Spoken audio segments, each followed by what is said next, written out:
Hello and welcome to all our viewers in Nigeria and around the world to AM News on Global Television. Coming to you live from the nation's capital, Abuja, I am Jumai Manson.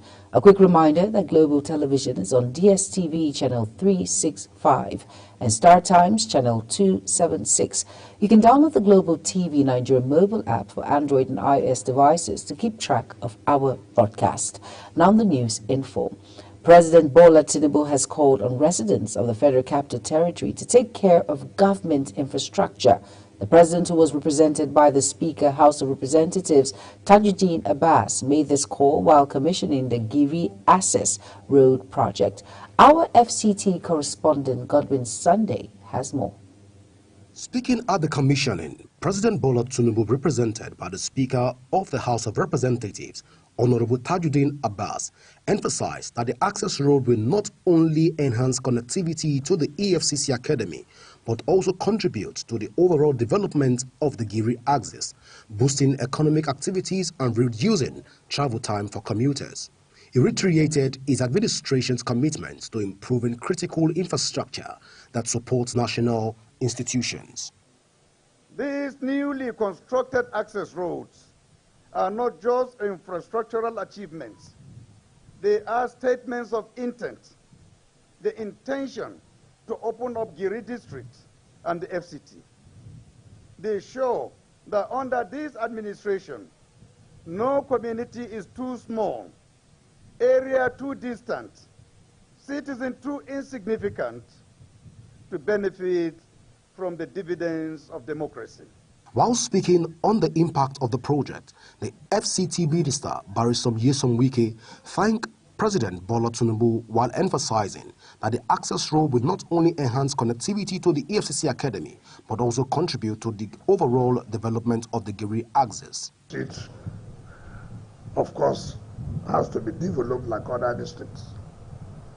What we have done is, now having created this access road, we have told the Executive Secretary of FCD and other relevant agencies to start working out details of how we're going to do the roads within the district. And this road has helped us to stop the land grabbing by the university. The university on their own grabbed 11,000 hectares. I said that will not happen.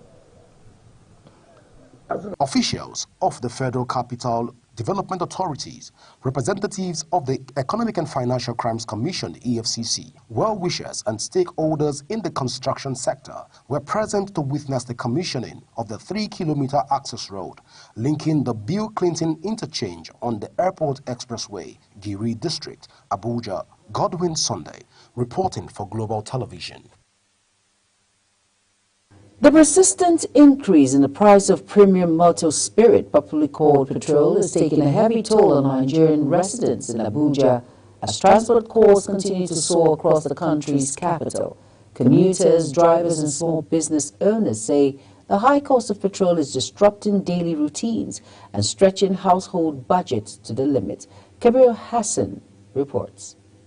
The removal of fuel subsidy and the continual rise in petrol prices have had a ripple effect on the cost of transportation across Nigeria.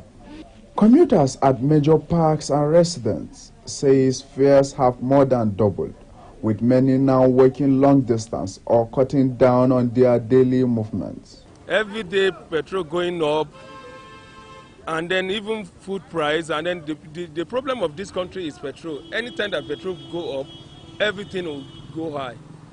Petrol is the major substance in the economy. Anything that affects petrol affects the cost of living of everybody. The CNG, they try to help, but you know why they rampant. It is very low price. It's affordable, but the fuel is not affordable like that. Every day you will see fuel price increment without consultation, without even hearing from masses. Honestly, it's really affecting us. You see, the cost of Nigeria is fuel. Shey dey hear me? If the fuel can go down to 500, the cost of Nigeria go reduce. Please, the government should work on that by reducing the price of fuel. For many residents of Abuja, the struggle is not just about earning a living. It also borders on the ability to afford getting to work, the market, or even schools.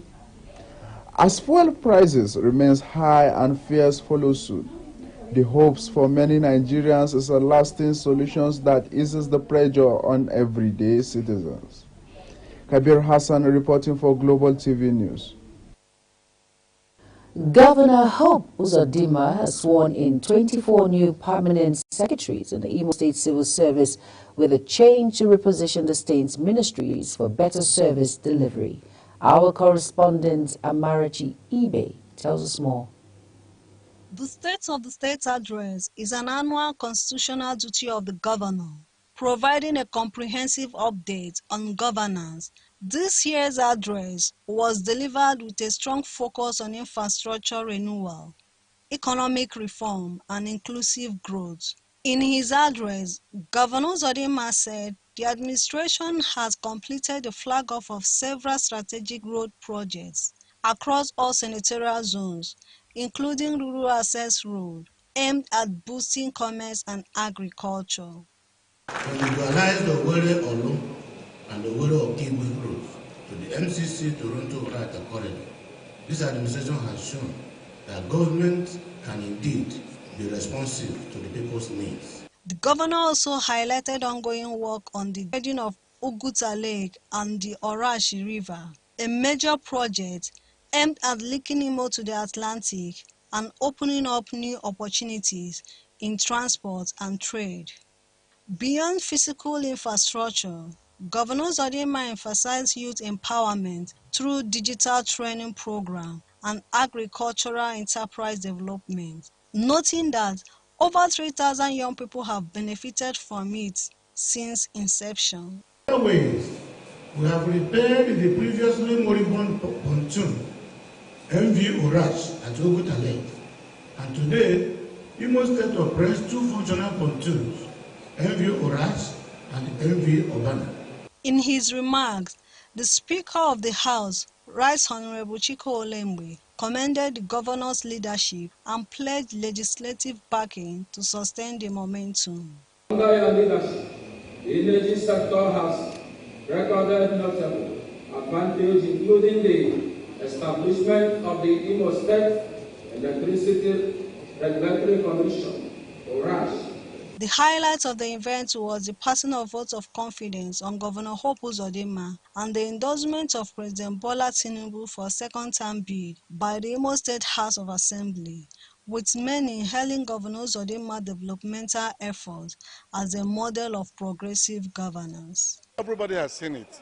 Our governor has tried tremendously well. Everything is ranging from the hotels, from the roads. We call him road master in our area. Governor Hope Uzodinma's message today is clear. The groundwork has been laid. Imo is moving forward with a clear result and a bold plan ahead. The administration says the best is yet to come. From Imo State House of Assembly, Amarachi Ibe reporting for Global TV News. The All Progressive Congress APC has fixed its National Executive Committee meeting for July. Let's go on a very quick break. The AM News continues shortly. Stay tuned.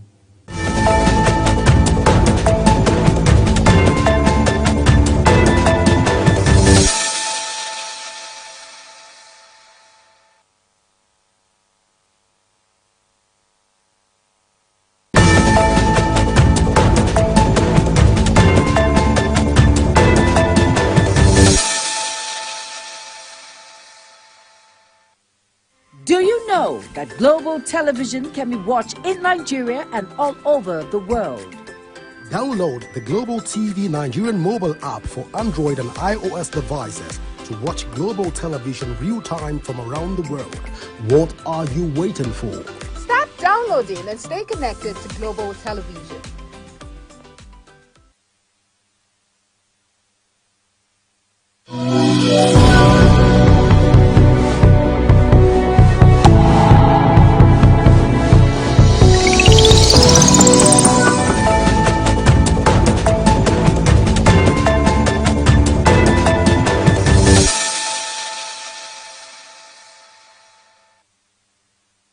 You're welcome back from that very short break. The AM News continues. The All Progressive Congress, APC, has fixed its National Executive Committee meeting for July 24th in Abuja. This was announced by the party's Deputy National Secretary, Festus Frontier, following the National Working Committee meeting held in Abuja. NEC meeting is expected to decide on a date for the elective National Convention where party leaders will be elected. There is a heightened security presence at Wadata Plaza, the national headquarters of the People's Democratic Party PDP in Abuja yesterday, as armed policemen have been deployed ahead of the police crucial national executive meeting scheduled for yesterday. The police was reportedly deployed to prevent the proposed expanded caucus meeting from taking place. However, some staff members of the party were allowed to go into the premises of the secretariat without any resistance from the police. Meanwhile, a staff member of the People's Democratic Party PDP, Thomas Ibu, was reportedly manhandled and arrested by police officers at the party's national secretariat in Abuja amid growing tension over the scheduled 100th National Executive Committee meeting. Armed police officers were seen surrounding Ibu, who works in the party's publicity department. Attempts by other PDP staff to intervene were unsuccessful as officers overpowered them and took Ibu away. Workers under the Federal Capital Territory Administration took to the streets and protesting displeasure over poor welfare conditions and the government's failure to address their long-standing demands. The protesters were calling for the payment of outstanding salaries, implementation of minimum wage, and stalled promotions, demanding for the immediate action of the FCT minister. They also raised concerns over the ongoing strike by government primary schools, which they say reflects the broader neglect of the public sector. Over now to Priscilla Obasi, who was there for Global Television.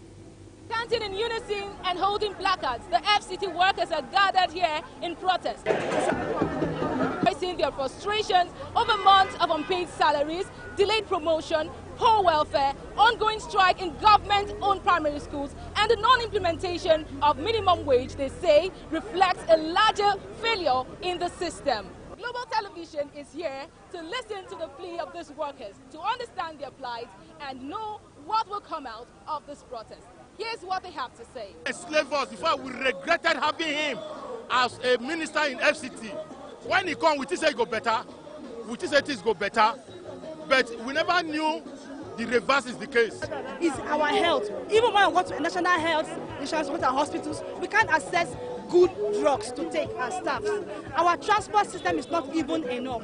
So we are not happy that we are just there. Our promotion has been there, has been started for over 3 years now. We have not gone for promotion. Our training has stopped all of a sudden. So how do we become more productive and more efficient like other our counterparts in other climes of the world? We are demanding for our salary to be paid, our salary for 6 months to be paid. We are enforcement squad, Abuja Environmental Protection Board enforcement squad. For the past 6 months, we did not receive any salary from anywhere. We're protesting against irregular flow of salary in the sense that what you get today, this month, is what you get next month. We don't understand what is happening. You get 100,000 today, tomorrow you get 80,000. We're protesting against such irregularities. We're protesting against our children, primary school pupils, being at home for months. Some of them, we have to organize for them to join the private schools to write their common entrance because September is by the corner. You've heard directly from the protesters. Their concerns are clear and their demands are urgent.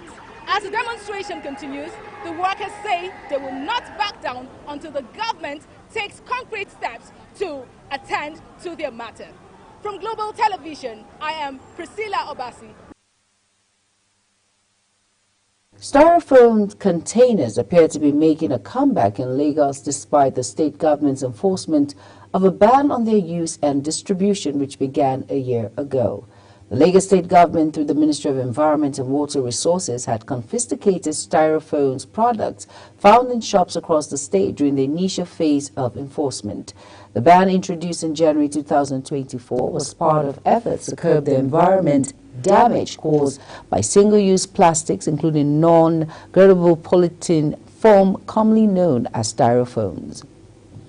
The The National Health Insurance Authority has sanctioned 49 healthcare facilities and 47 health maintenance organizations in 2024 over violations of its operational guidelines. A statement signed by the authority's acting director of media and public relations, Emmanuel Ononiponu, noted that the key issues recorded in the complaints against HCFs were unavailability of medicines, denial of service, out-of-pocket payment for covered service, and non-provision of payment narrations. For the HMOs, it said the issues were related to delays or denials or referrals, authorization codes, delay in settlement of agreed reconciled payments, refusal to monitor quality assurance in facilities. The Nigerian Education Loan Fund has warned students to be cautious of a fake portal with fraudulent messages circulating online. This is contained in a statement in Abuja on Monday by the fund's Director of Strategic Communications, Osiemi Oluwatuyi. Oluwatuyi said the information contained in the online message was misleading. Overnight, the Federal High Court in Abuja granted the suspended senator representing Kogi Central Senatorial District, Natasha Apoti, bail on self-recognizance. Apoti was arraigned on a 6-count charge bordering on illegal cyber crime. After the charges were read to her, she pleaded not guilty at all.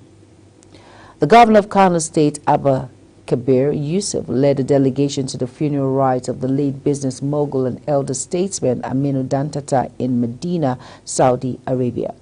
A statement by the governor's spokesperson, Sani Sutofa, said the high-powered delegation includes the Emir of Kano, Khalifa Muhammadu Sanusi II, Jigawa State Governor Alhaji Umar Namadi, former Jigawa State Governor Al-Sayad Birnin Kudu, and other top government officials and dignitaries.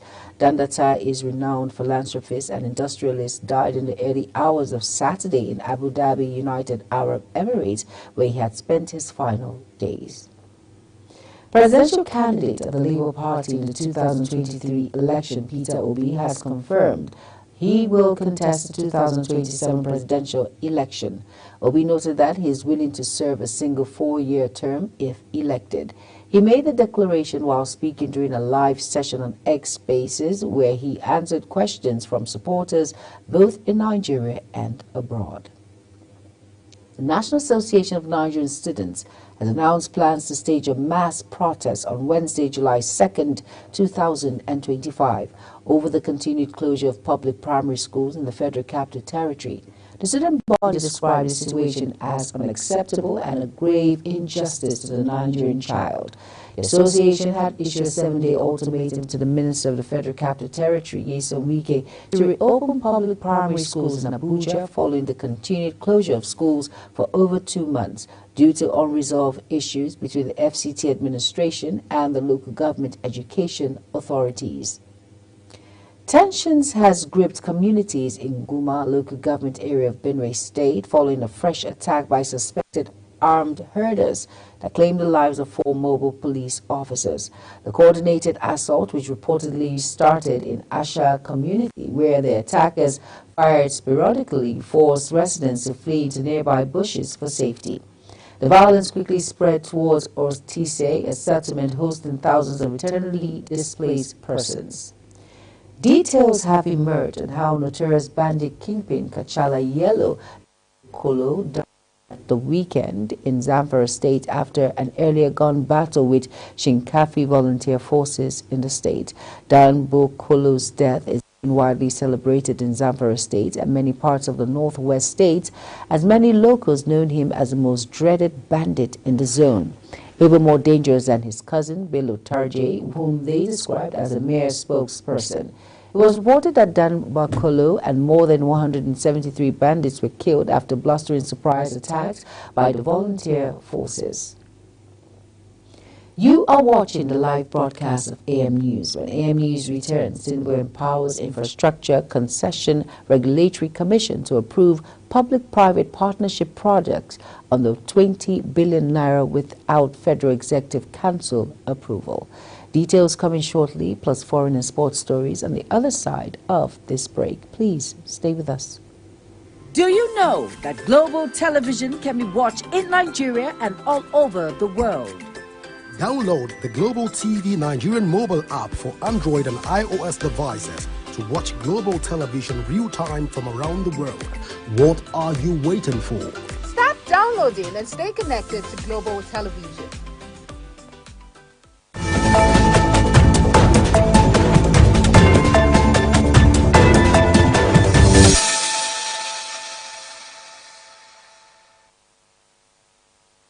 You're welcome back, and if you're just tuning in, this is AM News on Global Television. Thank you for staying with us. In business now, President Bola Tinubu has approved a new policy authorizing the Infrastructure Concession Regulatory Commission, ICRC, to independently approve public-private partnership projects below 20 billion naira, removing the need for Federal Executive Council clearance in such cases. Under the directive, ministries can now approve PPPs under 20 billion naira, while agencies and parastatals can handle those below 10 billion naira. The policy is designed to fast-track project delivery and attract more private investment into infrastructure.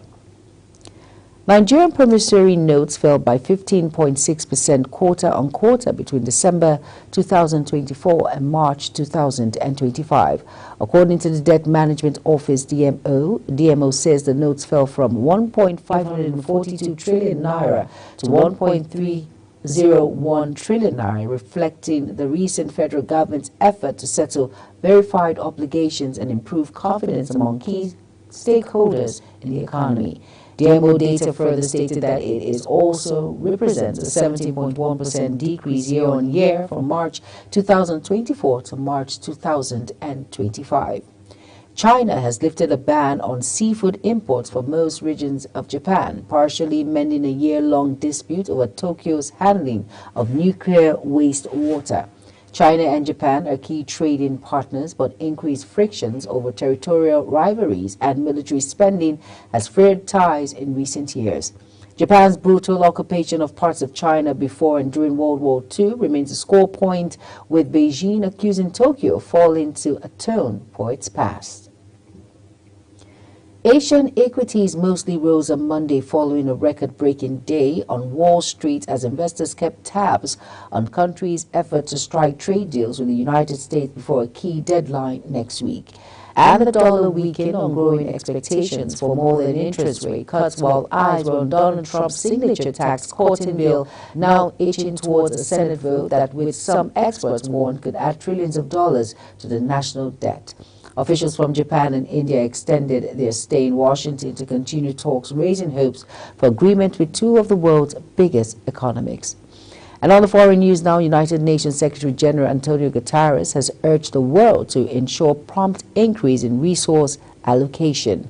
Guterres spoke at the opening of the United Nations Aid Conference in Spain as United States-led cuts jeopardize the fight against poverty and climate change.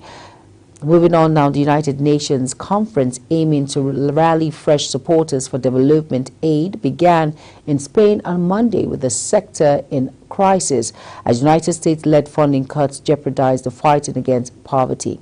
At least 15 world leaders, including French President Emmanuel Macron, Kenya's William Ruto, European Union Chief Ursula von der Leyen, and United Nations head Antonio Guterres are gathering in city of Seville for the June 30th June 3 meeting. Senegalese President Bassirou Diomaye Faye, Ecuador's Daniel Noboa, Angolan leader Joe Lascaux, and Sudanese Army Chief Abdel Fattah all also joined more than 4,000 delegates from businesses, civil society, and financial institutions. And over now to sports stories now. The Nigerian women's beach volleyball team has qualified for the 2025 World Championship in Adelaide, Australia, scheduled to hold from November 14th to 23rd. The pair of Esther Umba and Pamela Bauer beat Egypt 2-1 to finish in third place at the just concluded African Volleyball Confederation Continental Championship in Morocco. Head coach of the team, Kayode Ajelore, told reporters that players showed class and brilliance in delivering their jobs. Ajelore said the result in Morocco was an indication of hard work and determination from the entire team. As Global TV AM News comes to an end, let's take a quick look at our top stories again. Brought to you that President Bola Tinubu has called on residents of the Federal Capital Territory to take care of government infrastructure. and business, President Bola Tinubu has called on residents of the Federal Capital Territory to take care of government infrastructure. And on the foreign scene, United Nations Secretary General Antonio Guterres has urged the world to ensure prompt increase in resource allocation. And finally, in sport, the Nigerian women's beach volleyball team has qualified for the 2025 World Championship in Adelaide, Australia, scheduled to hold from November 14th to 23rd. And that's it on Global TV AM News. A quick reminder that Global TV is on DSTV channel 365 and Star Times channel 276. Kindly follow us across all social media platforms now showing on your screen by using @Global TV NG. You can download the Global TV Nigeria mobile app for Android and iOS devices to keep track of our broadcast. I am Jumai Manson. Thank you for watching. Up next is Global Morning. Stay tuned.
is your top morning show here on Global Television.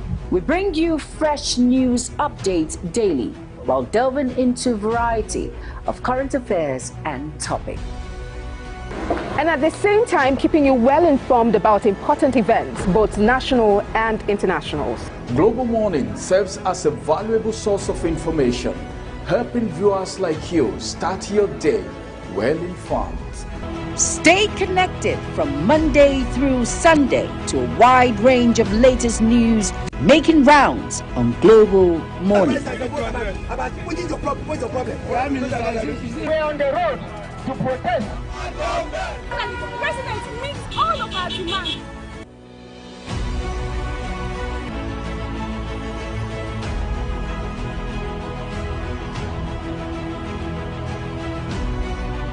This is Global Morning.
know that Global Television can be watched in Nigeria and all over the world?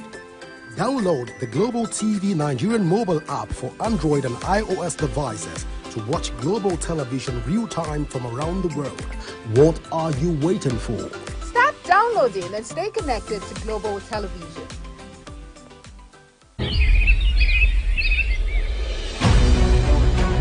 Global Morning is your top morning show here on Global Television. We bring you fresh news updates daily while delving into a variety of current affairs and topics. And at the same time, keeping you well informed about important events, both national and international. Global Morning serves as a valuable source of information, helping viewers like you start your day well informed. Stay connected from Monday through Sunday to a wide range of latest news making rounds on Global Morning. We're on the road to protest. And the president meets all of our demands.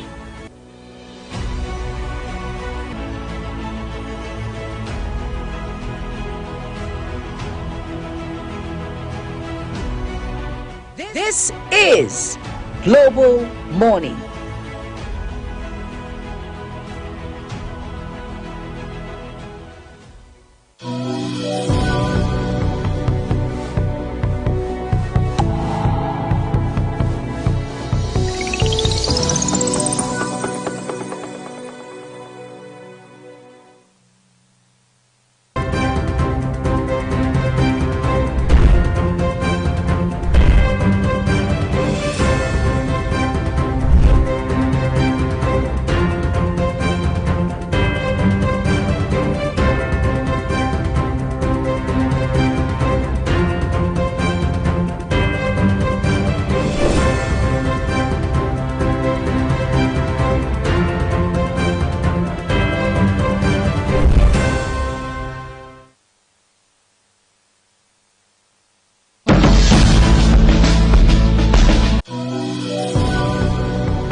Hello and thank you everyone as always for joining us here on Global Morning.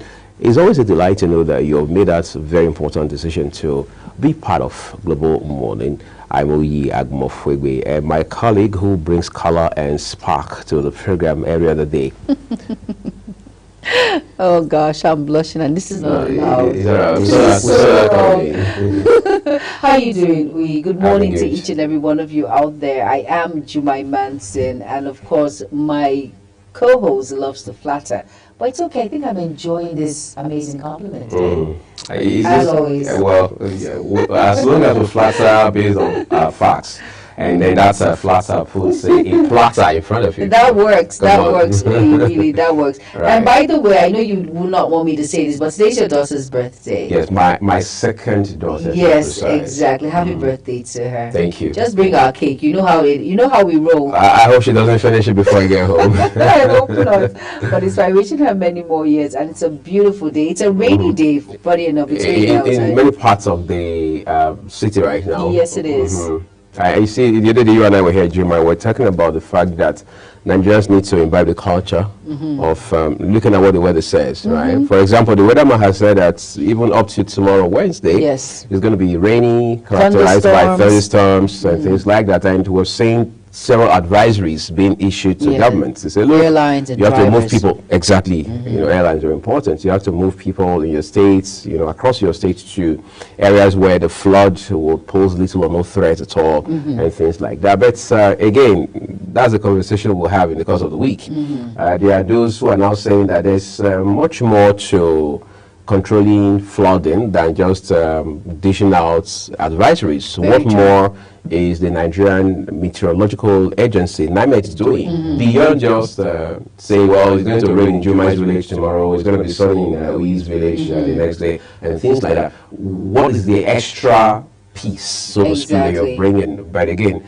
we need to check that against the backdrop of the mandates of NIMET so that we're not saddling them with more than they should have on their plates. Yes. But the truth is, sometimes we keep going over and over this same issue, especially during the raining season, where we have high rise of flooding, drainage systems are blocked and all that.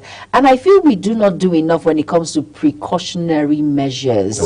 We keep going over the same. Last year is the same thing. The upper year, 2002, 2003. In fact, 2002 was one of the worst times because it was so bad. It affected commuters from traveling. You were stuck in one place for days because you could see homes were being destroyed due to the rain and all of that. And yet we do not take precautionary measures. And we keep going over and over the same thing.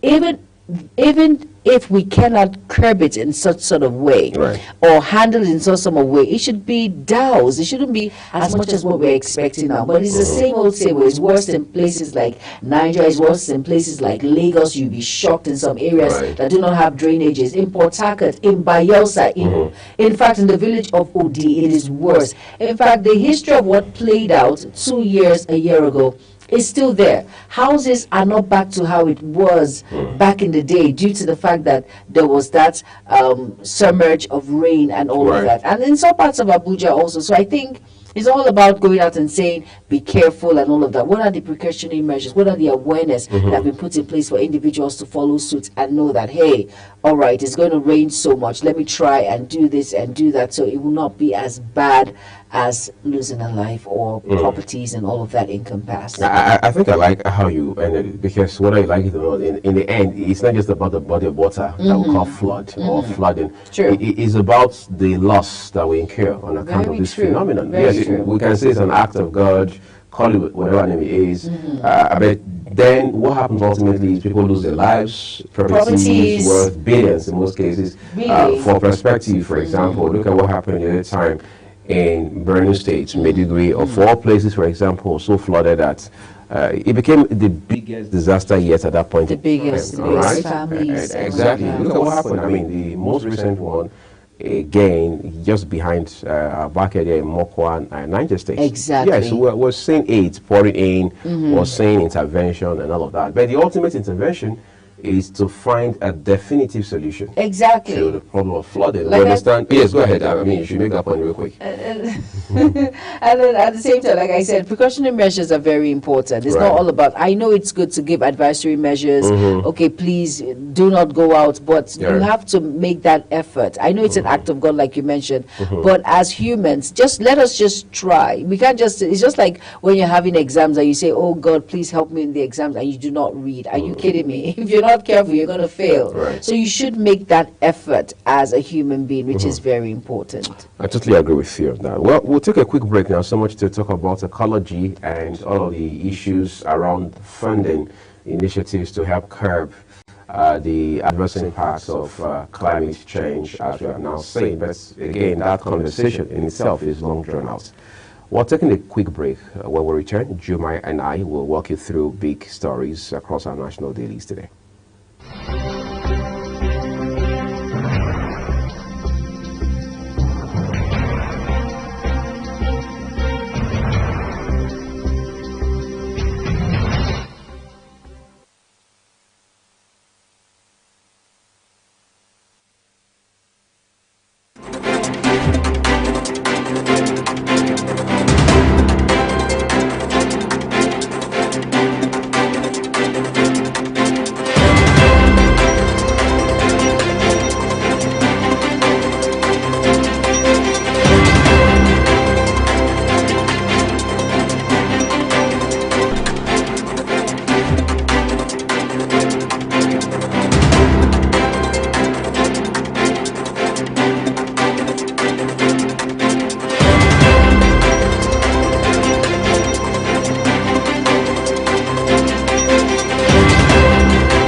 All right, you're welcome back. And if you're just tuning in, this is Global Morning. And yes, this is the newspaper review segment.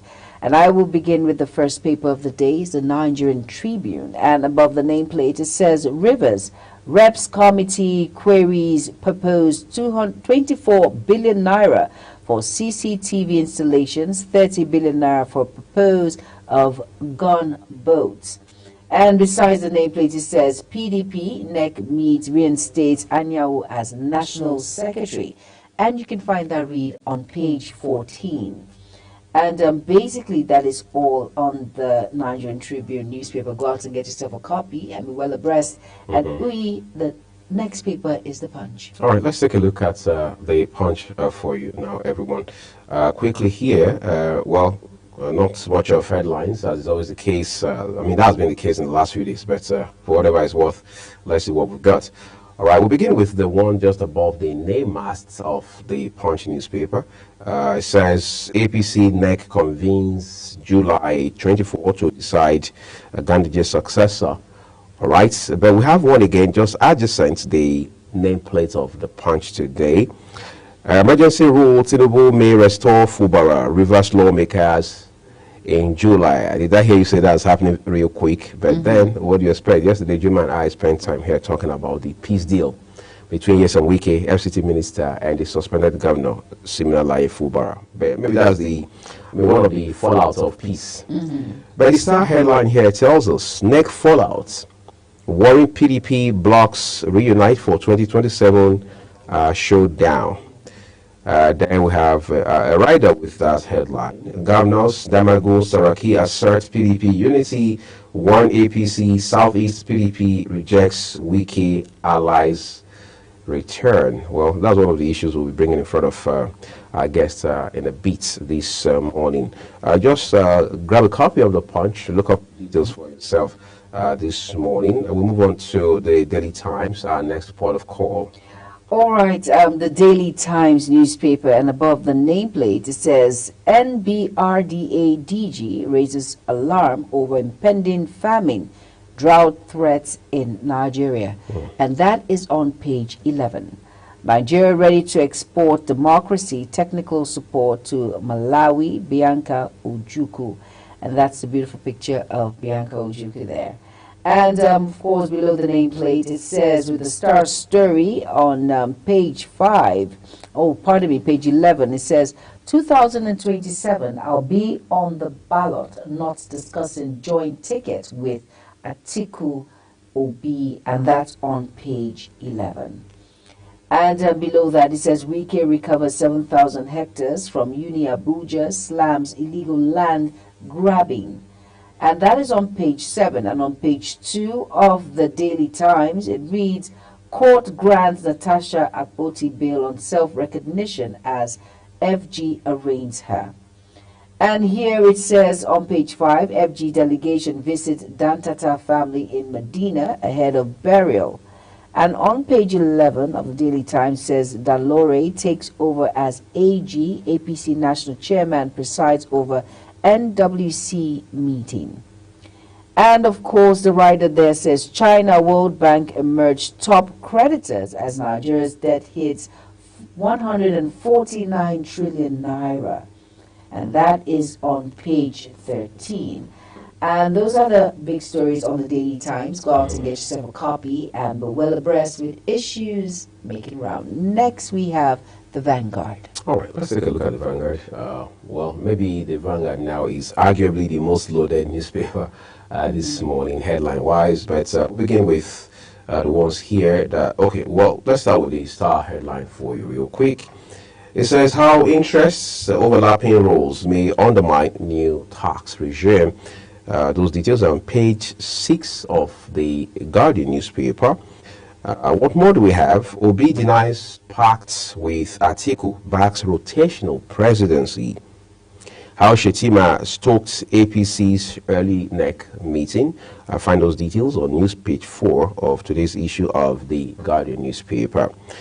Calls to strip presidents of power to appoint INEC officials intensify. Hopefully we're moving somewhere with that. Senator Natasha arraigned on alleged cybercrime granted bail. That happened yesterday, and Global Television did bring you that story. PDP upbeat on party's prospects after NEC meeting. OK's Anyau's reinstatement. Residents urge Fubara to make public peace conditions with Wike. Residents urge Fubara to make public peace conditions with Wike. As I say in Pidgin parlance, that part's so hard. All right, yeah. Let's just go to bed with the fact that peace has been made. Is that what they know? Exactly, please. Right? Let's run with it. They say curiosity kills the cat. Yes, it does. Okay, so we move on now. Just a few more headlines before we're done with the Guardian newspaper. Court sentences pastor to 25 days imprisonment for defiling daughter. Quite a sad story, the kind of conversation you catch Juma having on Inside Today. All right, but you can read up that very gory story on page 8. And lastly, on the foot of the front page, report links 871,000 yearly deaths to loneliness. A colleague was discussing this with me just in passing yesterday, but it's quite a serious issue. All right, this is actually a product of some intensive research, but we'll leave it there on the Guardian this morning. Hopefully you read out details of those headlines as we move on to the Daily Independent now. All right, the Daily Independent, and below the nameplate it says mobile phones now going out of reach of Nigerians. You have to grab yourself a copy of Daily Independent to find out why. And below that on page 7 it says Tinubu moves visa waivers for Eastern Caribbean citizens. And of course, the writer says, trip exposes how Nigerians shaped Saint Lucia. And down on page 6, you find Dalori charges APC members to ensure conflict division. And there are two writers to that story. It says, assumes deputy as AG national chairman. And party to hold a NEC meeting July 24th. And you can find that on page 6. And below that it says 2027, I'm not part of joint ticket talks with Atiku. And that's the voice of Obi. Says he will contest poll ready for 1 term only.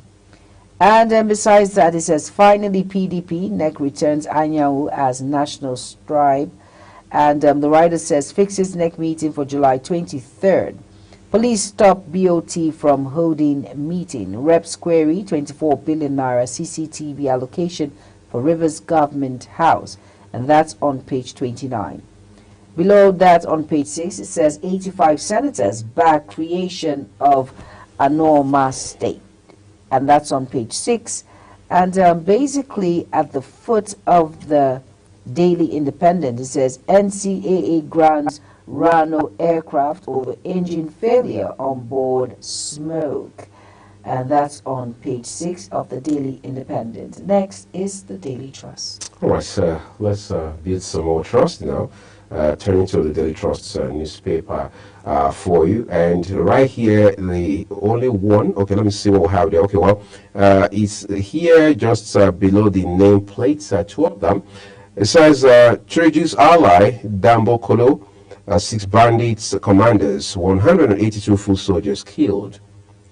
And that's a piece of good news as well as victory for Nigeria's gallant military came through yesterday. Dantata's burial holds today in Saudi Arabia. We understand that the authorities in Medina have given permission, or if you like, approval for him to be buried beside his late wife right there in Holy Land. Okay. We move on now. How PDP governors BOT resolved impasse. The headline, I should say, the writer tells us, I am reinstated as Secretary NEC to hold July 23. That's in 3 weeks' time. Fingers crossed. PDP appears to be getting it tried gradually, 1 brick at a time. We bring things down a little here. Says coalition to adopt ADC Wednesday. FCT workers begin protests over welfare. Global Television also followed that story for you yesterday. Wike slashes Uni Abuja land from 11,000 to 4,000 hectares. What a drastic reduction. I'm ready for a single-term presidency. That's credited to Peter Obi. And then the last paper this morning will be the New Telegraph, and Juma has those details for us. All right, now on the New Telegraph, above the nameplate, it says H125. Nigerian equities hit 13.2 trillion naira, driven by improved earning reforms. And it says June adds 5.52 trillion naira. And still on above the name as, it says CBN Nigeria imposed $3.73 billion trade surplus amid rising non-oil exports. And below the nameplate, we have stories there. It says there's a picture of Tunji Ojo, and it says e-visa over 14,000 applications processed in 6 weeks. And for that B, that says in 2027, no discussion on joint ticket with Atiku. And it says open to one term presidency coalition pact. And you can find that read on page 5. And of course, that's a picture of Ibas, and it says River Reps query to 24 billion naira CCTV allocation demand details in 48 hours. And Dalori, that's a picture there, and it says APC substantive national chair to emerge July 24th. And the writer says Dalori assumes office, promises party discipline, membership, mobilization, and you can find that read on page 2 and 7. The star story on the New Telegraph reads, PDP NEC meets reinstates Anyanwu as national secretary. And the writer says, scheduled another meeting for July 23rd. All our governors, NWC members attended, were on the same page. And that's from Damagua. You can find that read on page 4. FCT schools closure, NANS declares nationwide protest tomorrow. And that read you can find on page 4 and 6. SANU threatens federal government over pact breach, demands salary harmonization. Natasha arraigned for alleged cybercrime, granted bail, and that is on page 24. And below the foot of the New Telegraph, it says power, frustrations as vandalism, debt impact, TCN's performance. And the writer reads on the New Telegraph, it says 178 transmission towers destroyed in 6 months. Stakeholders' debt hit 457 billion naira. And that is on page 2. And on page 5, it says Akeredolu, Ondo to probe debt corpse for inspection. Wife may be quizzed. And that's on page 5. And it says Goodnap can make problem-solving tax easier. And that's study. And I pray most Nigerians get naps. Well, we're too busy, right? Mm-hmm. And you can find that read on page 28 of the New Telegraph. And basically that is it on the newspaper review segment this morning on Global Television. Go out and get yourself a copy and be well abreast with issues making round. And Mr. Uyi, when was the last time you took a nap? Well, I did on Friday. Friday was the last. Really? Yeah, yes. Okay. Mm-hmm. All right. I'm more updated than you now, apparently. Yes, you are. Beauty has charged. All right. Basically, that's it on the newspaper review segments on Global Morning. Stay tuned. We have more interesting topics coming your way. Do not go anywhere. The program continues shortly. Stay tuned.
All right, here's that point where we begin the first conversation this morning. Just yesterday, we gave you what we would like to call the tip of the iceberg about the peace deal that has now been reached between Minister of the FCT, Nyesom Wike, and his before now estranged political godson, Siminalayi Fubara. It will appear things are returning to normal, at least one step at a time, as it stands right now. And from what we understand, there's a pretty good chance that Mr. Fubara will be returning to the government house in Port Harcourt earlier than one had thought before now. I mean, let's also make clear for the purpose of benefiting our viewers that Rivers State, as it stands today, has had for a few months running some sort of interim leadership, which we now refer to as some sort of sole administrator, but that will likely change very soon on account of this peace deal.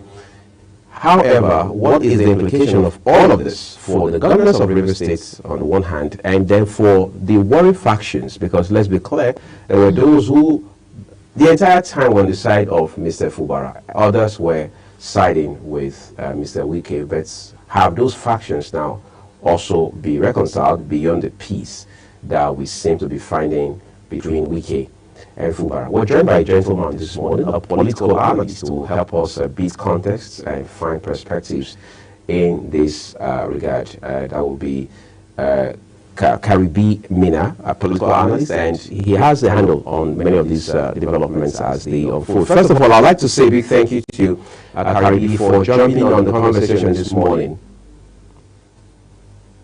Good morning, Global TV, and thank you for having me. Good morning. All right, so Juma and I will take the next few minutes just to talk to you real quick about these issues. Now, walk our viewers through some of the challenges that led to the, if you like, bad blood that had existed until now between Wike and Fubara, because they say when two elephants fight, the grass suffers. We've seen how that the last few months have been very intense and challenging for Rivers State. Talk to us about those developments, those political challenges that bedeviled that state. Yes, good morning again, the Global TV. I'm happy to be here. As we observe the political climate in Rivers State, we want to be able to see that the progress continues.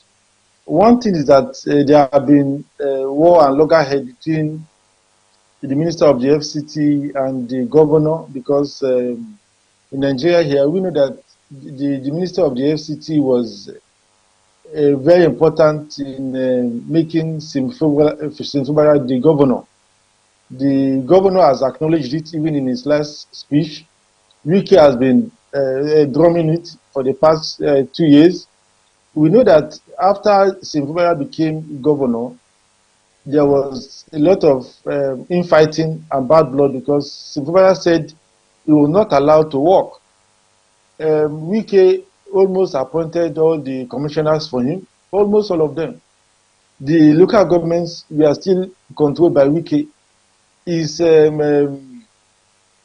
Almost all his staff, the secretary of the government, everything, even the house is controlled by Wike. So at the point, Fubara wanted to be governor now, and he decided to see if he can uproot some of the personnel that Wike has planted around Fubara to guide him and to watch him. He started removing them one after the other. He started fighting to see how he will control local government. He started to see how he can remove, some of the commissioners. There was resignation there. Some people came back and they later left. So the fighting became tough, and Wike wanted to impeach the governor. The House was totally on the side of Wike. So although the impeachment could not hold because there was intervention from the presidency. That was around January 2 years ago, January 2024, precisely. So there was intervention, they signed the agreement, but no party wanted to keep the agreement because Fubara still wanted to be governor. He wanted to have his own foothold, and the agreement could not last. The fighting continued again. The House asked him to come and present the budget. He said no. 2024, I actually ran a budget that was not appropriated for. So there were cases, and the judiciary intervened and said, look, there's no governance in Rivers State, because governance must include executive, legislature, and judiciary. The executive was just running the show. So the House wanted to now impeach him finally this year. By the time they are getting the acts in order, the president had to intervene and put an emergency rule since about 18th of March till now. So that emergency rule is still persisting, but there have been several meetings, and by last week, both Wike and the governor was seen in videos and pictures and said they are ready to work together. And about 3 days ago, the governor now had a meeting with his own grassroots supporters that they should calm down, calm their nerves, that now there is peace, and they should allow the peace to be, they should allow the progress to be, and that he has gone to take some conditions that will be tough for him and for them, but everybody should accept the condition because Rivers State must make progress. His projects have been abandoned, as you know. The new sole administrator, manning the emergency rule, is towing his own line. Some people say he's towing the line of Wike or APC, but we are not sure. But what we observe is that he totally abandoned or mostly abandoned the projects of the governor, remove his pictures, remove his own structures in the local government, and establishing new ones. So he has passed the budget to the president. The president has given it to the National Assembly. The sole administrator are going to defend the budget, and the budget has been passed. I think almost 1.5 trillion, 1,480 something trillion for Rivers State. So that is where we are now. So now there is a peace that is expected, a peace that each party, that is the governor and Wike, should now calm their nerves and work for the progress of Rivers State. Though there have been a lot of media analysis that with the cry of St. Fubara not jubilating and saying that he has gone to accept a peace that his own supporters should be patient with or should accept, because the peace is going to be hurting. It's a painful peace. We don't have the details of this peace, but there have been a lot of analysis that probably was given very tough conditions that we should allow maybe the minister of the FCT to continue to control maybe the local governments. Probably part of the conditions is that he should support the president for 2027, which he himself, verbalized in his speech 3 days ago that that if the thing is to support the president, that he is ready to do it. So he mentioned that. Other conditions we are not very aware, but we know that it all boils down to the governor allowing Wike more power in Rivers State. The governor will be seen demonstrating less power of the governor. That is, a governor is supposed to be an executive. He's supposed to be the last line of defense. He's supposed to be the chief security officer of the state. He's supposed to be the one that executes all projects. But as it were, the governor hands may be tied. He may just be seen as a figurehead for now, while Wike should not be opposed. And the governor, I don't think we want to oppose Wike anymore, because as we all know, Wike fought to bring this present APC government to win the presidency, because in Nigerian politics, there are 3 states that mainly determine who becomes president. And you cannot become, it will be difficult to become president without winning in one or two of these states. We mean Lagos State, Rivers State, and Kano State. And Wike was the only one that was able to help the president to win Rivers State, over 500,000 votes. So even Lagos State, that was controlled by APC, the Bola Tinubu government failed to win Lagos State at the presidency election, as the presidential election. Kano State, which is the highest voting state as at the last election, was won by NNPP. So without Wike, APC could not have won any of the three big states. And to that extent, the president does not want to, he does not want, and is not toying with Wike, as you observed the president very well. He's not toying with Wike. Wike is the only minister, if I'm not mistaken, that has a free hand. You know, all his revenue is not passed to the treasury single account. They are all floating. So he has the free hand to move more than even a governor, or even as a governor. He is not restricted. He does not have limits. You can see that he works freely. He acts freely. He's not encumbered, and you can also see that the president supports him openly and secretly. The president does not want, in fact, anybody that opposes Wike, president comes out, which you will not see the president do that to any minister. President will come out boldly and defend Wike on camera and tell Wike to shun those opposers. So to that extent, we have seen that Wike has proven to the president that is very important, and the president is not toying with it.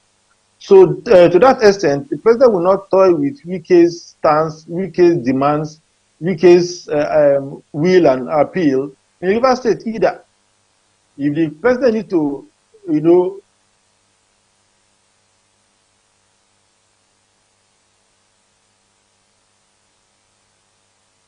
the FCT minister, Nyesom Wike. You know, at the beginning of all of this tussle going up and down, you know, the FCT minister said something. He says he has no issues with Governor Fubara, Siminalayi Fubara. He said there are individuals in that state that are not making things easy for the policies of River State, some individuals who he is after. Do you think this peace deal will cement all of that and everyone will move forward, allow bad blood to just, you know, everyone should just move forward so that peace can actually reign? Because these individuals are in support of Governor Fubara 100%, as we can see. All right, we hear that our guest is back on now. Mr. Keribi, you're back on. All right, I was just going to say that there are two, basically there are two concerns. First of all, let's be clear. FCT Minister Nyesom Wike and the suspended governor Siminalayi Fubara are both politicians. Yes, they are. All right.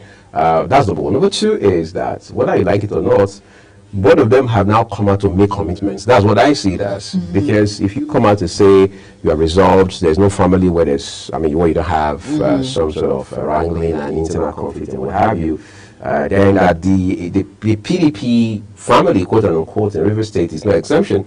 It means you have told Nigerians that indeed, going forward, you have put behind you all of those issues that you had, right? So, to that extent, we will expect that following the reinstatement, as we hear now, of Fubara, it will become a thing of the past that will have wrangling within the PDP, and then the man is able to get back to work and make the people of Rivers State proud. Very important. And for me, I think this is a step forward for other individuals to just put aside their differences. And because from the letter that the suspended governor from Fubara wrote, he says there are lots of projects that need to be done. He knows that individuals, people of River State need to benefit from all of these projects, which is very important. So let bygone be bygone, accept peace. It doesn't matter with the speculations ongoing that the FCT minister will have a hold in River State, because really he has done a lot. We might not really agree with some of his ways, but he has made impact in some ways, and I think it's just better for peace to reign. And we hear that our guest is back on now. Mr. Keribi? Yes, I heard yes, I heard your positions. Nobody can take away the fact that Wike is a strong politician that knows his onions. Wike was able to make sure that he has the hold of almost all the politicians, all the elected politicians in Rivers State. He made sure of it. He bought all their forms You understand? He supported them. And he told them how to go about the election, where to vote for presidency, where to vote for the governorship, and everybody told the line. To that extent, Wike is now, it's difficult to say, but Wike is now the emperor of Rivers State. He's the emperor, the king of Rivers State. So he does not want any dissenting voice. No, don't think for yourself. He thinks for everybody, because, of course, he made sure that those that are winning won their election, and he made sure that they won. So, opposing Wike, we see the wrath of Wike. And Wike played his game well, in that he aligned with the ruling party. Luck was on his side that the party APC supported won at the center. So, to that extent, he still has the federal might. For Governor Sim to begin to be governor, like I said when I appeared the last time, Governor Sim needs to begin to have his own political structure. He needs to begin to get trust from the people. Wike was well trusted when he was governor. I was in Rivers State recently, early part of this month, and you find out that a lot of the roads, even in remote places, we are done by Wike. The one in the city center, bridges, we are done by Wike. Wike was able to entrench himself visibly in the minds of the people. Now, on that thing again, in this whole crisis, I also blame the PDP. The PDP should have a way of organizing themselves, their party, especially for the governorship election. Allowing a single person to dictate who becomes governor will not be fine for the party, not just PDP, for any party, because it was Wike that pinpointed and appointed and made sure that Sim Fubara was elected. He is dictating the tone. Sim Fubara was not a politician, so to say, because if you look between the history of Sim Fubara and Wike started from councillorship to local government chairman to being a chief of staff to Governor Rotimi Amaechi, to being a minister, to now being a governor. So he has paid his price. You understand? He has paid his price. Sim Fubara was a civil servant. For being a civil servant, was handpicked and made a governor. So to that extent, Sim Fubara should go back and learn the ropes of politics, have his own foot soldiers, and have his own political base, which he has been trying to do. In fact, Wike saw the handwriting that Sim Fubara is trying to have a political base. That is why everything he has seen is about who controls Rivers State today and in future. Politicians, they're already looking at tomorrow now, they're not only looking at today. So when Wike saw that Sim Fubara was trying to have his own political base so that he would be able to muzzle power from Wike 2027, Wike did everything till today to make sure that Sim Fubara's wings are caught. Sim Fubara should not have his own political base. That is just the issue. He should not have his own political structure.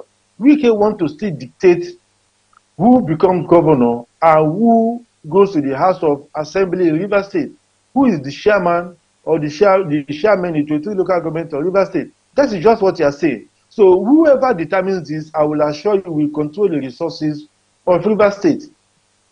If you cannot determine this, you cannot control the resources. And politics is about controlling resources. So Wike is playing his game. Sim Fubara is also playing his game. Sim Fubara told his supporters is a proverb. He said in his village there is a fish called atabala, which is the tilapia. That the mother tilapia told the child tilapia that for you to grow big as a tilapia, you should hide your head inside the mud. So to that extent, Sim Fubara is saying that he's ready to be humble. He's ready to hide his head inside the mud and now grow politically. So that is what is happening. Sim Fubara wants to grow, and Wike does not want him to grow. Wike wants to keep him a boy politician and keep controlling him. But Sim Fubara is buying time. This is politics. So he has 2 years to see what he can do before 2027 come. So that's what I think St. Fubara is doing. And for me, I think it's a win-win for everybody because... Yes, it is. Yes, it is. Like you because mentioned, the most important thing is it's a win-win for everyone, and especially for the people of River State, which hopefully they will benefit from all of these projects. That is because there are so many pending projects in River State, and with this Peace Pact now, a lot will start, and it will be beneficial to the individuals of River State. Thank you so much, Mr. Kerebi Mina, for being a part of Global Morning and sharing your views on the issues, and of course the Fubara peace deal, and we're grateful for being a part of the program. Thank you so much. Thank you, Global Morning. Thank you very much. All right. And of course, that's our first discuss of the day on Global Morning. Next is the second discuss of the day. Do not go anywhere. Global Morning continues shortly. Right, Mr. Uyi? Stay tuned.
Do you know that global television can be watched in Nigeria and all over the world? Download the Global TV Nigerian mobile app for Android and iOS devices to watch global television real-time from around the world. What are you waiting for? Start downloading and stay connected to Global Television.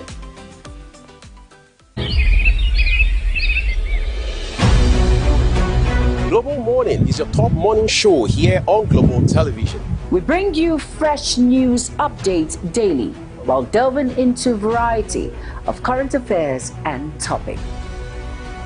And at the same time, keeping you well informed about important events, both national and internationals. Global Morning serves as a valuable source of information, helping viewers like you start your day well informed. Stay connected from Monday through Sunday to a wide range of latest news making rounds on Global Morning. We're on the road to protest. And the president meets all of our demands.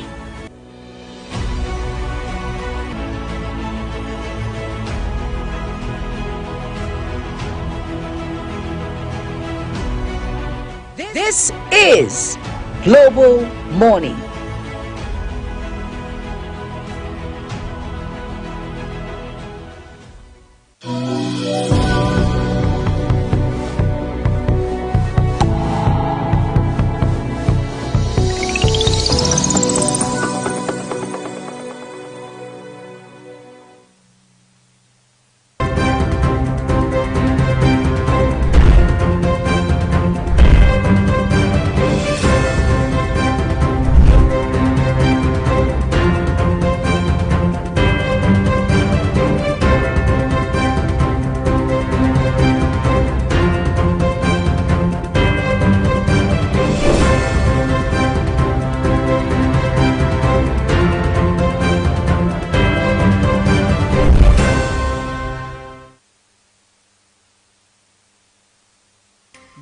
know that Global Television can be watched in Nigeria and all over the world?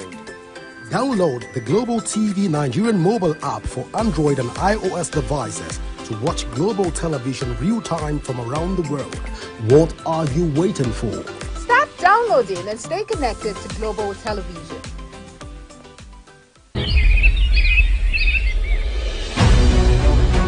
Global Morning is your top morning show here on Global Television.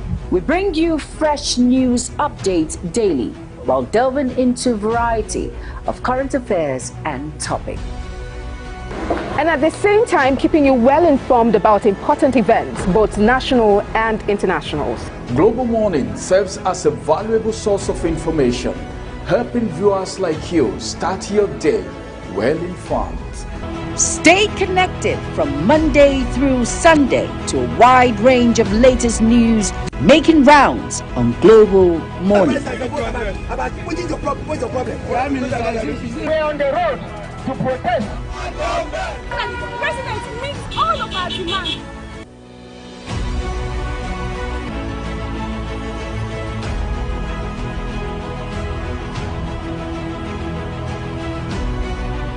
This is Global Morning.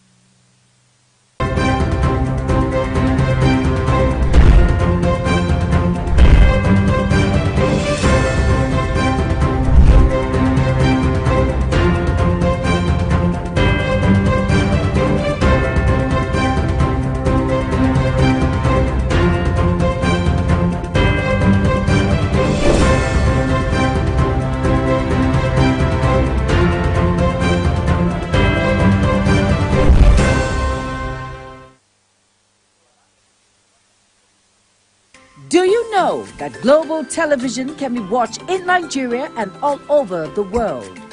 Download the Global TV Nigerian mobile app for Android and iOS devices to watch Global Television real-time from around the world. What are you waiting for? Start downloading and stay connected to Global Television.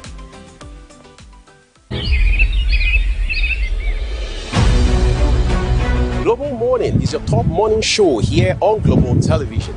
We bring you fresh news updates daily while delving into a variety of current affairs and topics. And at the same time, keeping you well informed about important events, both national and internationals. Global Morning serves as a valuable source of information, helping viewers like you start your day well informed. Stay connected from Monday through Sunday to a wide range of latest news making rounds on Global Morning. We're on the road to protest. And the president meets all of our demands.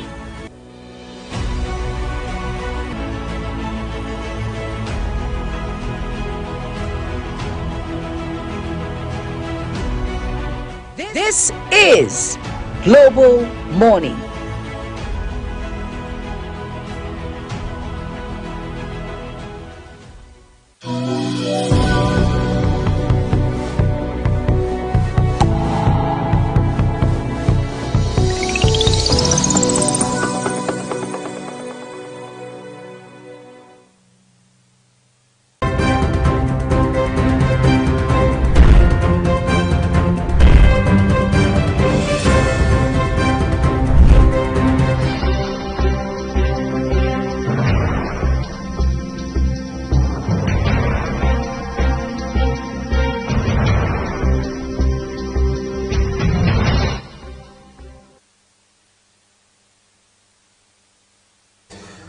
All right. Well, let's do the second discussion this morning. Just exactly a week ago, that was Tuesday of last week, we understand that the House of Assembly in Edo State had approved some 1 billion naira, 100 billion naira, I should say, borrowing requests put across to it by the executive, led by, of course, Governor Monday Okpebolo. Now, our understanding is that the idea behind this borrowing is to help fund infrastructure gap in the state. Of course, if you know Edo State well enough, you should understand that it has a lot of need, so much of need in terms of tackling infrastructure-specific problems. And the governor himself, even during his campaign last year, didn't mince words by saying that, look, upon coming into the Osadebe government house, one of his first lines of priority will be fixing roads and attending to other several infrastructure-related problems. Now, the governor has made so much of effort the last 6-7 months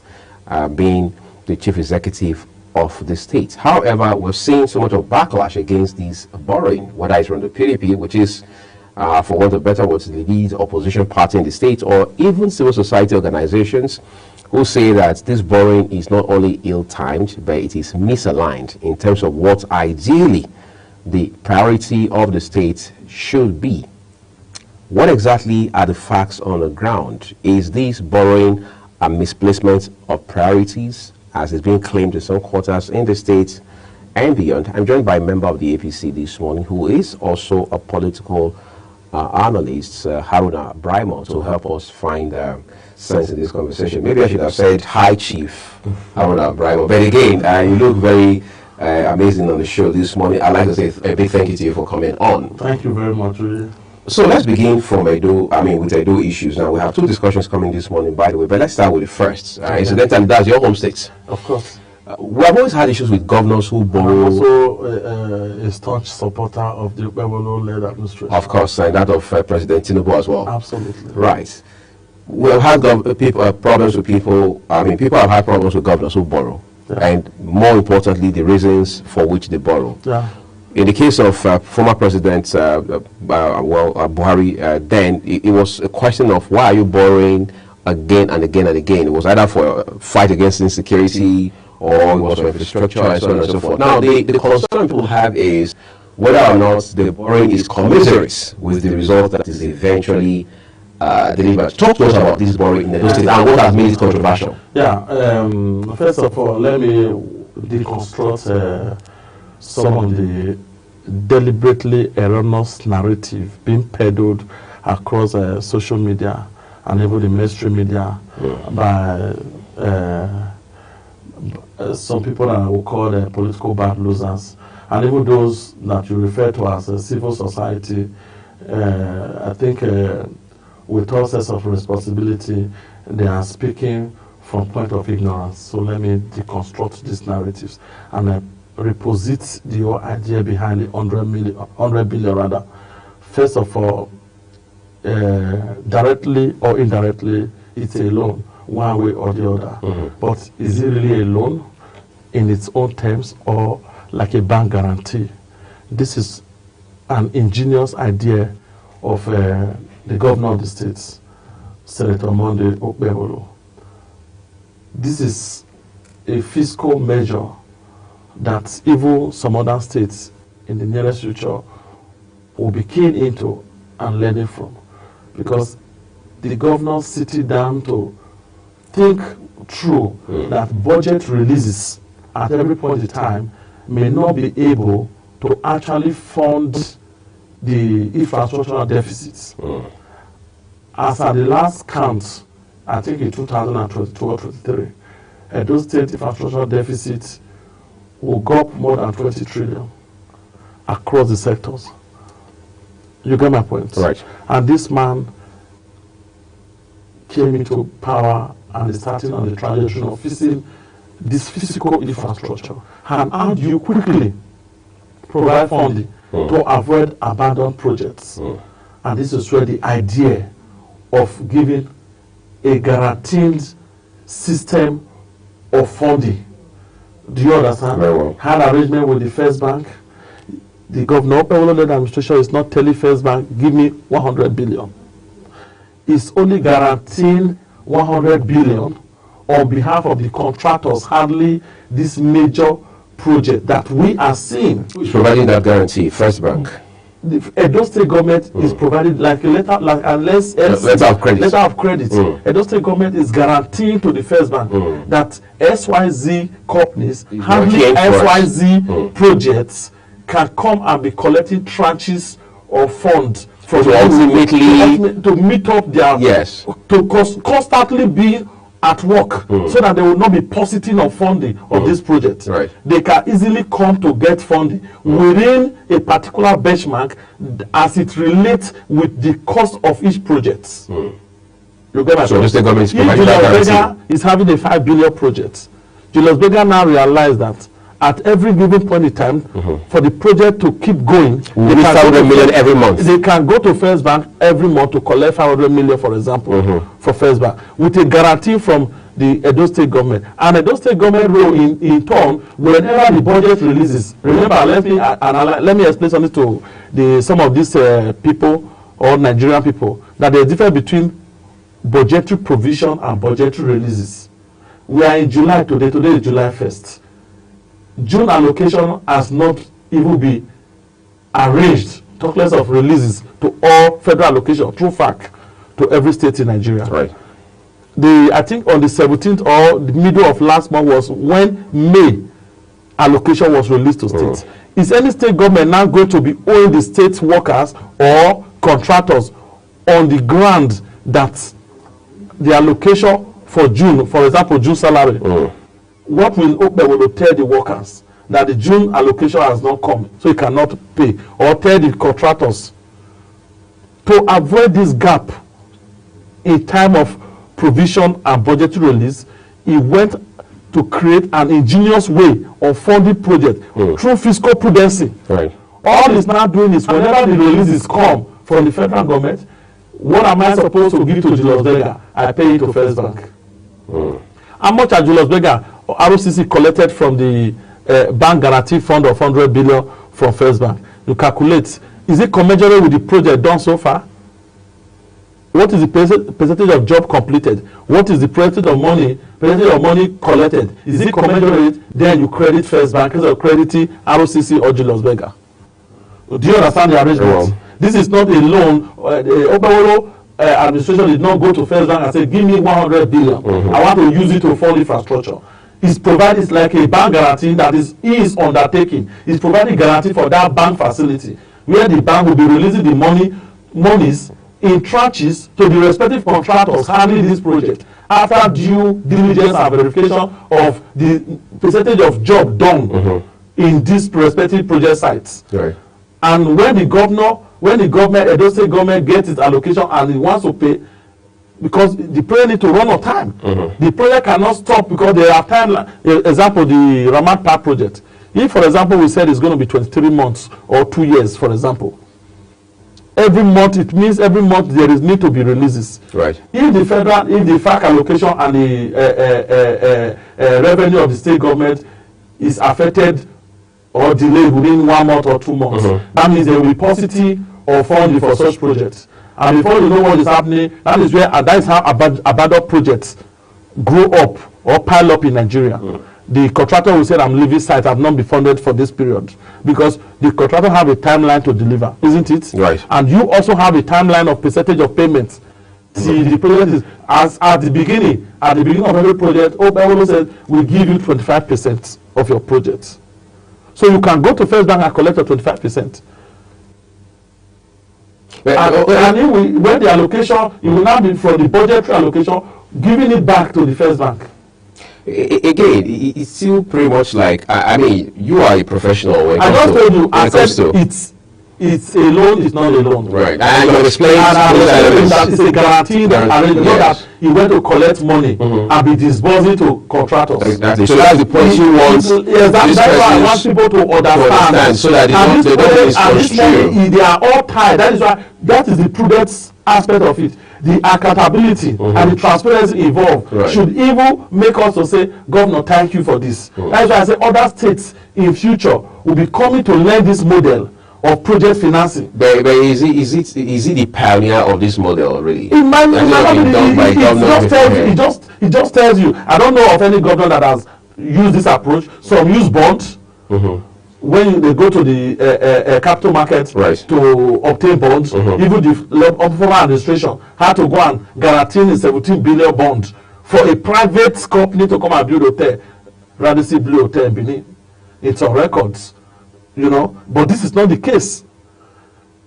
All right. So this model, as far as I know, I'm just like experiencing it with the Okpebholo-led administration, and it also it comes to tear and give kudos to the economic team.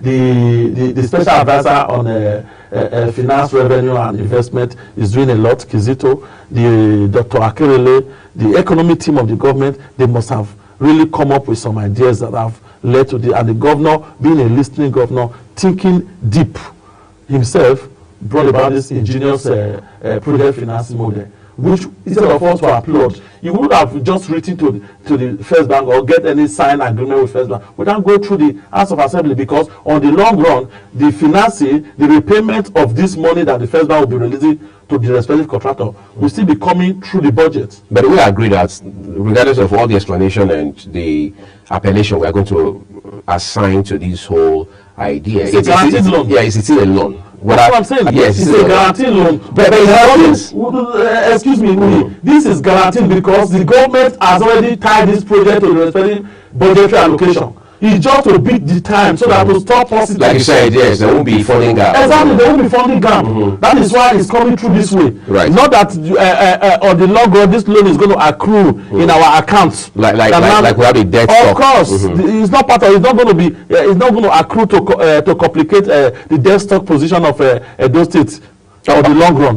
Okay, so is the government, because you see, there's something called communication. We understand the government has its own media handlers and all of that. Is the government, well, this is more like asking you to be a judge in your own cause. Is the government explaining enough? Is the government enlightening the people enough about what exactly it's up to regarding this particular issue? Like I said a few days ago in a forum, I was having an engagement with some persons. What we have in Nigeria, in our democratic society today, we just have people who are angry as critics. So they are very loud in the social media to peddle and foster the spread of fake news or maliciously misinformed information across the divide, so that no matter the effort of government to try to explain, the Chief Press Secretary releases an official release statement to this effect. The government, in its own tradition, even writing to the House of Assembly, what was read as proposed to the House of Assembly, the breakdown. Not everybody want to follow the headline. Nobody goes through the details. We have the Freedom of Information Act that will make every Edo EDG to go to the Ministry of Information in Sapler Road, Secretariat Building, to get related information in this regard. The media team of the government have also done their bit. But when you have opposition that is built around fault finding, you understand? All they do, they fixated on deliberate misinformation and lies. And it's also our responsibility to continue to enlighten Nigerians, Edo-lites, to let them know the true picture of things. So the government is doing its best in spreading information regarding all its activities in project delivery across the sector, from health to agriculture to roads infrastructure to regular bureaucratic activities of government and all that. And we have a governor that whose level of humility and leadership empathy makes him accessible to almost every Tom, Dick, and Harry. But it's not just the opposition. I mean, the political parties that are in opposition to the APC, your party, that are railing against this idea. Like I said, there's civil society, there are civil society organizations, there are individuals who are resident in the state. 80% of the civil society we have in Nigeria, they have political affiliation. Some of them are they are defunct in political belongings. They were former losers across the political groups. I can just name them one by one today, whom people you see as critic, as civil society, nationally and state-wise. If without missing words, you want me to name them, I'll be mentioning name. I'm on air. Maybe we're going to create another exactly, because they all belong to. They are appendages and apologists of the respective political parties in Nigeria. None is actually, in quotes, quote and in quotes, civil society. So your words, the APC also has its own appendages of the civil society. I say all of them. You understand? They are never neutral, even when whether it's Big Back and Girls, whether it's the Itodo-led Yaga, all of them, one way or the other, even the Deji Adeaju of this world, all of them, you saw them, even the social crusader, Charlie Boyd, these are not critics. These are fault finders, because one way or the other, they have eaten from the jars and they are still benefiting. So if they see something wrong in their own society, don't they have the right to speak to it? I'm talking of deliberate misinformation. You know, nobody is against you. Criticism spurs up positive engagement in the polity. Criticism brings about a robust dialogue. Criticism profiles solution. They are solution driven. You understand? When you find fault, you will not be able to psychologically balance to find solution. Criticism should be objective. You understand? You don't need to tell somebody that somebody killed somebody when there was no killing, there were no deaths. Okay, let's talk about the state of infrastructure, because all of this 100 billion naira we're talking about is supposed to be from what Edo State government. It's not supposed to be. Sorry, this infrastructure revolution in Edo State is ongoing. We keep hearing stories of how that Edo State is in a bad shape as far as infrastructure, especially roads are concerned. Isn't that enough basis for an average resident in that state to be concerned about where all of this money will end up? Is that not enough basis for an average resident in Edo State to be happy that a government is providing a bank guarantees for contractors already working that are on site to be able to speedily complete the respective project they are handling? Are we not supposed to be clapping for the governor for this ingenious project finance model? Why are we seeing negativity in any positive move? You have always been here to talk about how the Obaseki, the former governor, within his 8 years borrowed a lot, and it is to fund nothing. Exactly. That's always been your position. Because you cannot a government. Sorry, I repeat, I'm on air. These are verifiable facts. Like I said in the other time, I took my fact beyond saying it on social media or mainstream, and I wrote my petition and forwarded to the Asset Verification Committee of this government. I'm not here to lie on anybody. I don't have anything personal against him. That is objectivity at its peak. If I said it's A, it should be A. You should go and verify to confirm if it's A. Obaseki was, while we were crying, was because where was the borrowing going to? You cannot tell me you collect $75 million from World Bank to fund Edo Best, and you still have you are here complaining of poor education infrastructure in Edo State. You saw the schools that are in Edo State, they are dilapidated and in squalors. There are no teachers. You engage teachers. You were paid 39,000 naira for $75 million. You collected $150 million for flood control, erosion and flood control in Edo State. These are not lies. These are in the record and in the books. That is 250 billion naira. And there is still flood issues as we speak. There is still flooding issues that the Okpebholo administration is still tackling. Do you understand? That was why we were complaining. You were borrowing every month in, month out. You increase minimum wage to the world to know that Edo State is among the first states that have increased minimum wage. Meanwhile, you were going to central bank month in, month out to borrow to pay worker salary. When you are borrowing to fund a recurrent expenditure, that already shows that you are running into fiscal insolvency. These are facts. These are not rumor. But when we are talking about Okpebholo, you are seeing ongoing projects. I want you to realize my point. A man is designing a project finance model guaranteeing the funding through a bank, not borrowing the money to say I want to use it to do this, and he did not do it. To fund ongoing projects.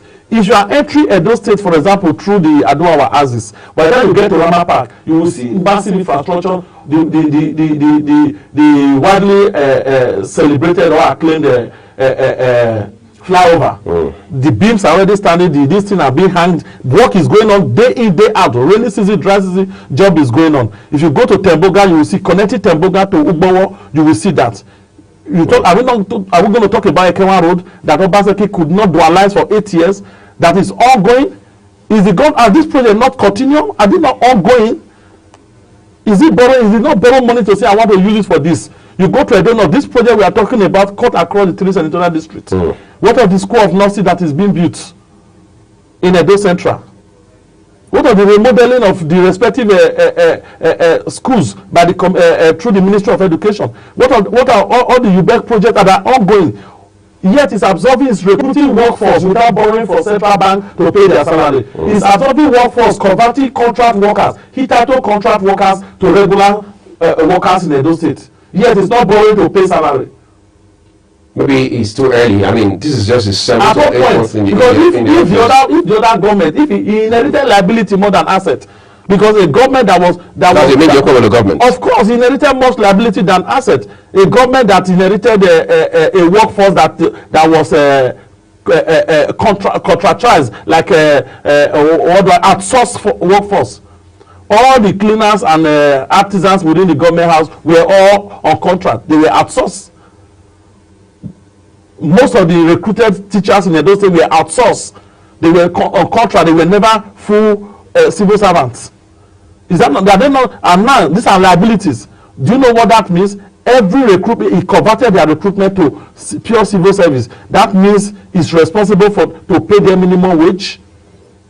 Instead of 25,000 they were earning before. That means he's responsible to make sure within the rules of engagement of civil service rules, they are going to have access to what do you call it? Delivery. They have access to pension. They are not pensionable. When they retire, they have access to gratuity. These are futuristic liabilities that he has undertaken just to make their welfare paramount. You understand? Yes. Because he has prioritized full employment for them. And is recruiting more from health sector. The Edo State Health Management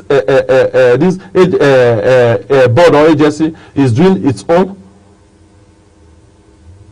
for the first time. You created Edo Jobs, a hub for Edo people to come and get job. All you were recruited there for was for contracts. In this model, in this Nigeria of 2023, 2024, 2025, somebody is you get a government work and they are paying you 39,000. I don't like were those really government jobs? Were they not casual jobs? Do you casualize government work? Where were they working? A man that is working in a government hospital, a man that is working in a government school, teaching. Was their employment regularized? That's what I'm saying. Why do you not regularize it? You give them job. You call them Edo stars. You call them stars in the horizon. Stars in the horizon. It was a project well acclaimed and was celebrated. The Edo Star project. Even into the Edo State Board of Inland Revenue, you recruited some of them there. You were paying them the same remuneration. You put them on contract. You casualize them. That is even against the labor laws. Right. And Obaseki will say he is educated, in quote and in quote, smooth talker, economic sir that understand everything.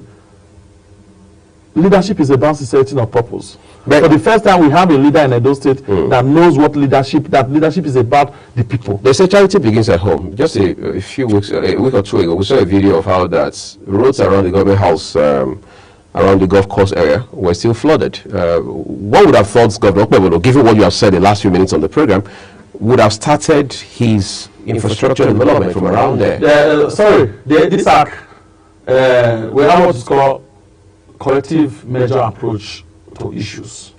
The issue of flooding around golf course, there are no bad roads around government house or government. So why do we have flooding? Excuse me, let me explain. We only have drainages that need to be cleared, which are being worked on right now.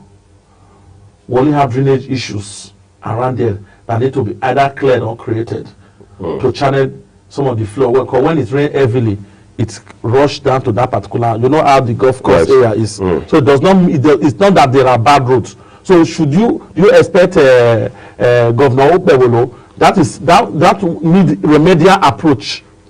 But that's not rocket science, is it? No, that's what I say, it's being done.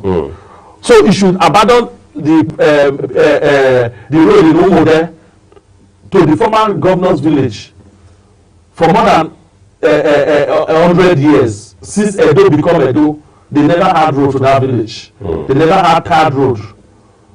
And the time is working across the respective senatorial districts. I'm talking of Umo, there's another local government in Edo South. Should we have abandoned the one going on in Ovia? No, everything is going on at the same time. Some of these issues need remedial approach. Some need to be they need foundational approach. Some are ongoing. Some are in conceiving stage. Some project has been conceptualized. At every given point in time, every 3 months or 6 months, you see him awarding French projects because he must have been able to plan. They always call project planning. You plan a project. it is because of the planning that is able to guarantee funding for the ones that are ongoing, including the one in my community. The thing is, 30-kilometer roads. Who would have thought of that? You have made continual, continual reference to the idea that this project is ongoing. So we'll continue to monitor, and you and I will always have this conversation. Of course, we are. You have some of these videos. If you can be seen flooding around the government area, around golf course area in GRA, government reservation area in Benin, you should also be seeing videos of the deliveries, the roads that have been tied, the ones that are ongoing, the ones that have been awarded, the construction work going on the Sapele Road. These are even federal, those are even federal. The one that I went through Ekpoma, I went through Edo Central, which was entitled not passable. Now with 2 hours between Benin and Aochi, you go through. I've gone there. I've gone through that road twice now. If I don't use flight, I use the road. So you should be able to also get those videos. All right. You are in the media. I know you have it, so that you begin to match the ones you have not done. Right. We are doing it. We are giving approach. The job of Opewolo is to come and work for Edo State, not to give excuses. But the one that he has done also need to be appreciated. Right. Yeah, that's fair enough to say. We're taking a quick break now, everyone. When we return shortly, we'll turn our attention to, again, the same Edo State, but this time in particular is a bit more political. We want to look at the implications of the endorsements of President Bola Tinubu for 2027 election by the Progressive Governors Forum, led by the Governor of Imo State, Hope Uzodimma, and exactly what the idea was behind that move. All of that coming shortly. Please don't go away.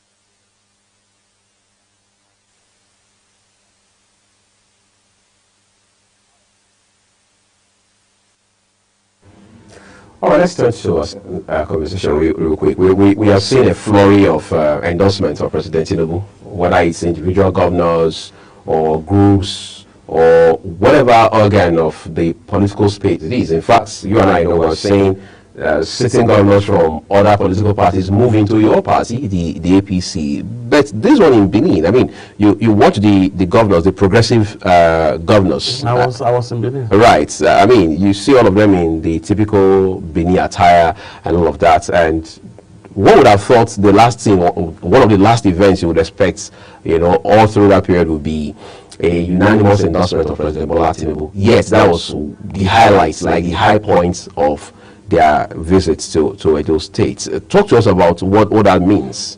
Yeah, it means a lot in the quality of the moment. The momentum now is drifted towards 2027, whether we accept it or not. Apparently. And we are seeing coalition, we are seeing political horse trade already going on. People are crossing, recamping and decamping here and there. It means a lot that there was a refresher outing for the Progressive Governors Forum in Edo State, and that also is a pointer to the humble leadership of Governor Opewolo, who has not failed at any given point in time to make his position known as far as his relationship with the presidency and the Tinubu-led administration is concerned at the central level. So, be that as it may, the governors felt there was need to come to Edo to have an appraisal and evaluation of the Tinubu administration in the last 2 years, to know and officially make a stand. And it was a good one that they came, they reviewed, they evaluated, and they took a stand and endorsed the uncommon presidents in our recent history. President Bola Ahmed Tinubu, GCFR, to to run on the platform of APC for the second term in office. And they didn't just endorse politically. They also estray into governance as led by this man called President Tinubu in the last 2 years. From fiscal areas to infrastructural delivery, economic refocusing and refoundationing with the challenges that have come with the attempt to refoundation the economy, to re-strategize the fiscal journey of Nigeria, that we even outlive the Tinubu administration. The backlash that have come with it, and also they make their demands also. They recognize their own roles as governors in the collective economic interest of Nigeria, which is more micro, because everything I keep saying that the Tinubu administration is doing is macro in nature. Yeah. It's macro in nature, which aggregates the activities of the micro unit of Nigeria.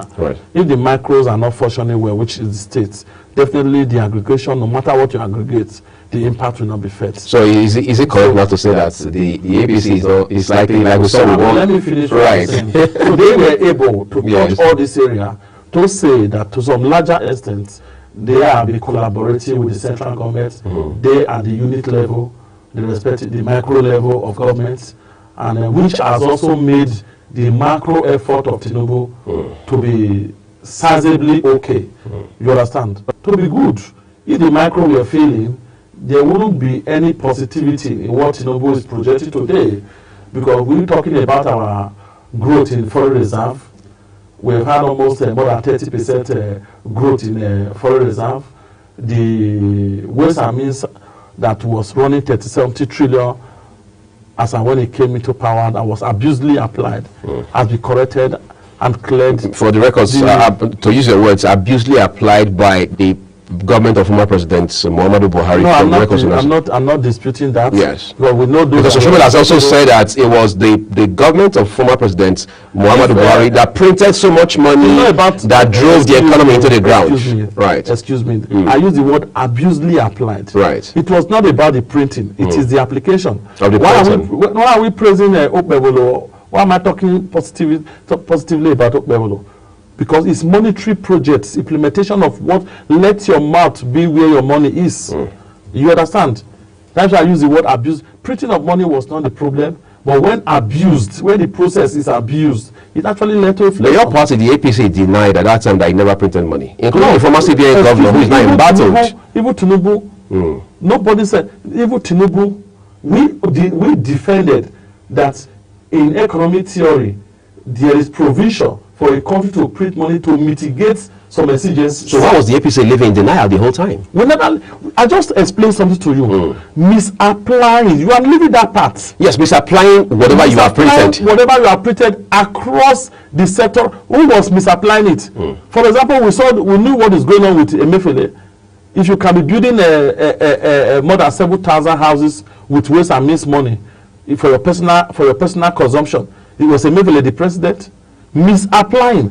Who hired him? Who got yes, because this information were never, because when you are going with your cohort, you will not be able to trace, you will leave no traces until you leave the system, and a lot are revealed. On this program, I remember we talked about the ways and means, even when he was there. I tell you how they abused the CBN Act of 2007.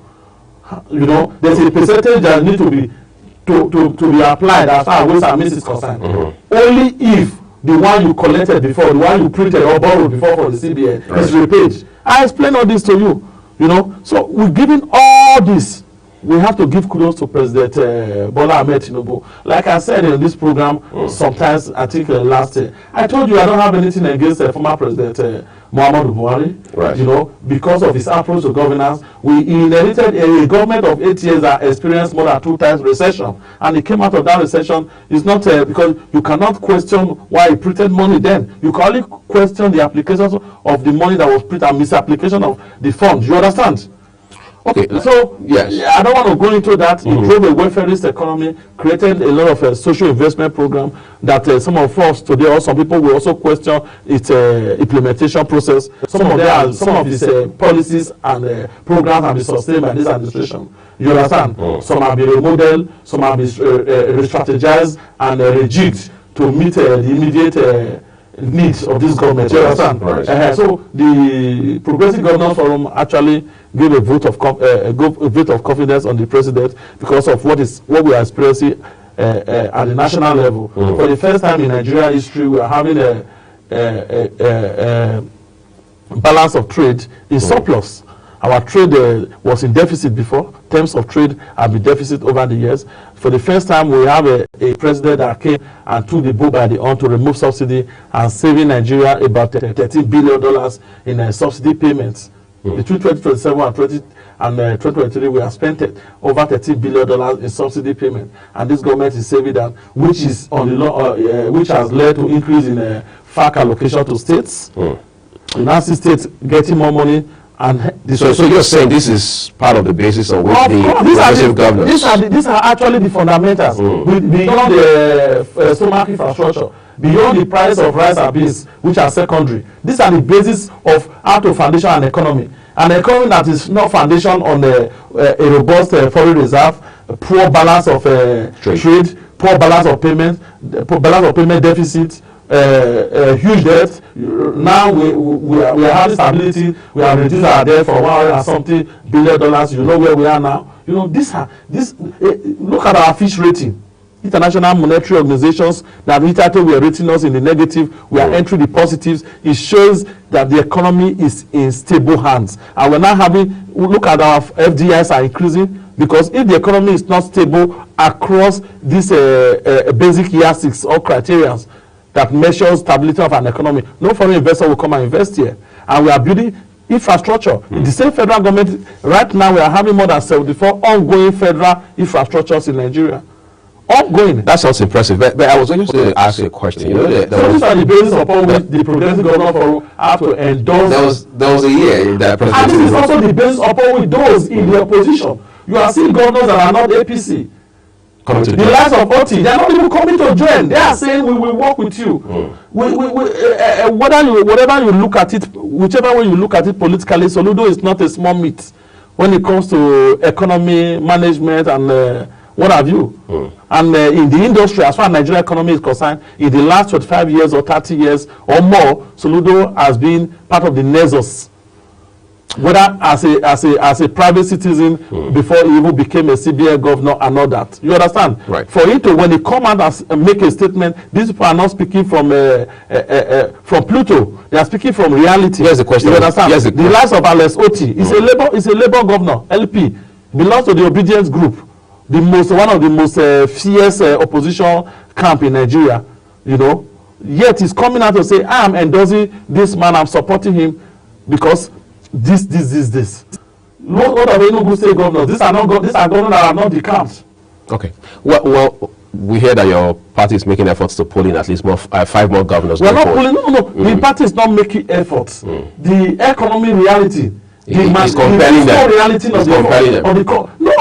When a man is good, you know, when your house is burning and you have a man, another house that is providing succor, providing you water to quench the fire in your house. When the house is burning down, what do you need? And the man is telling you and he's showing you that there's availability of shelter for you. In this place, you can progress better than I'm giving you puff. What is the need of giving you puff? Where you can come and I can't continue to give you fish. Or you can come to me.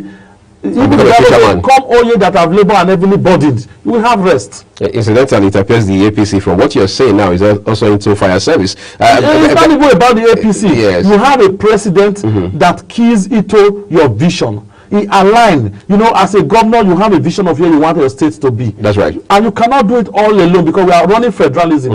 In federalism, there is the exclusive list of function that belongs to the central government. There is the concurrent list that is for the state. There is the residual list that is for the local government. When you now approach the man with the exclusive powers to make your functional aspect, the functional aspect of your vision for your state work, and the man is giving you, he said, I will be fully part of your mission statement to actualize your vision. Remember, a vision without a mission is an illusion. It's a mirage. You cannot perform anything. And the man is aligning with you from the central. What will you do? You will just on your own, either you go to the man to be with the man to be part of the good story, or you endorse the man to continue the good story. Good. Either way, it's a blessing for the man. It's a blessing for Nigeria, not for the man. Right. The man said, I came here, I asked for the job. I'm not asking for your pity. Okay. All his job begging you is to continue to give me understanding as much as I treat your complaint.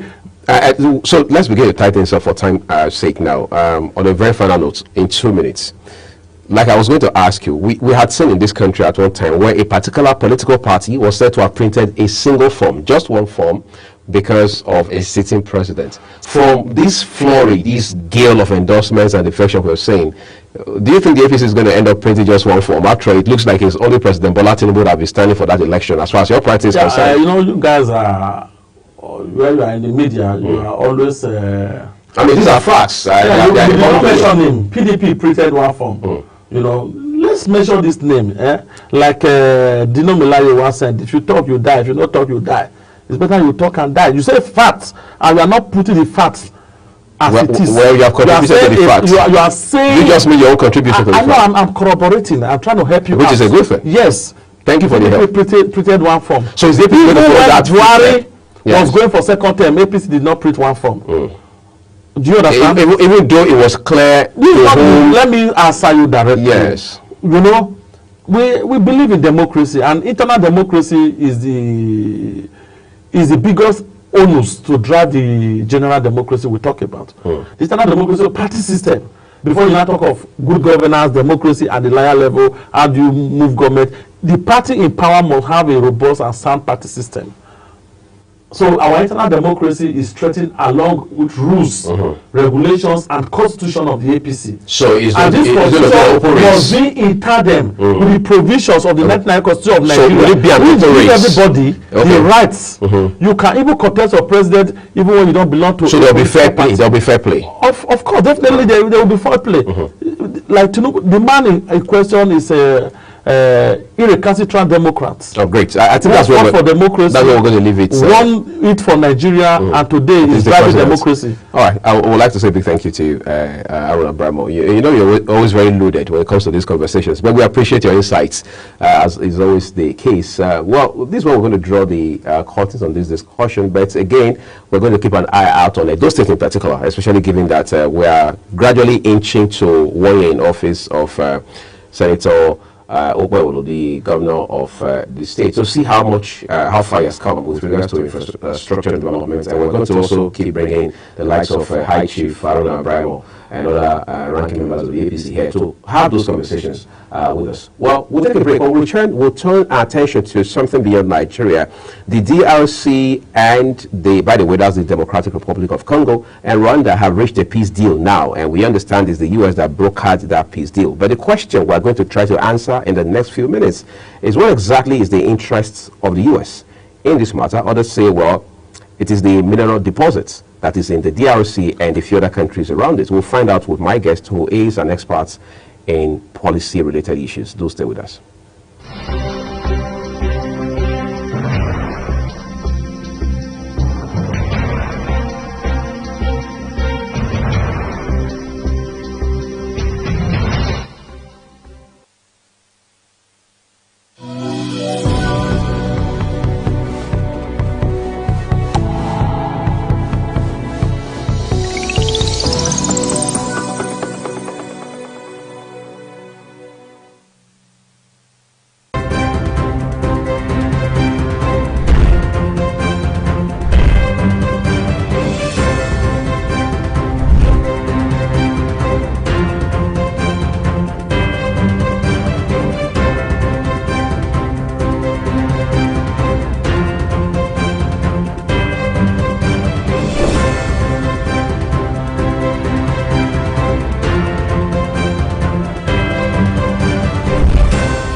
Do you know that global television can be watched in Nigeria and all over the world? Download the Global TV Nigerian mobile app for Android and iOS devices to watch global television real-time from around the world. What are you waiting for? Start downloading and stay connected to Global Television.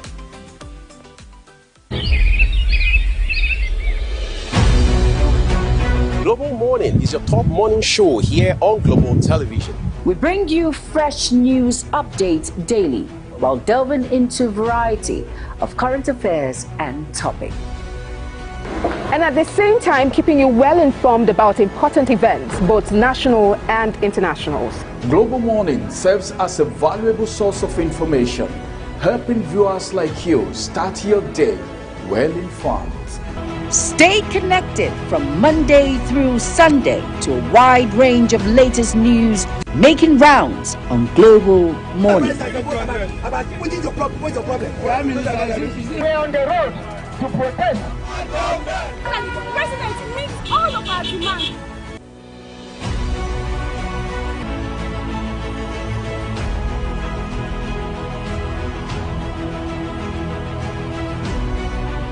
This is Global Morning.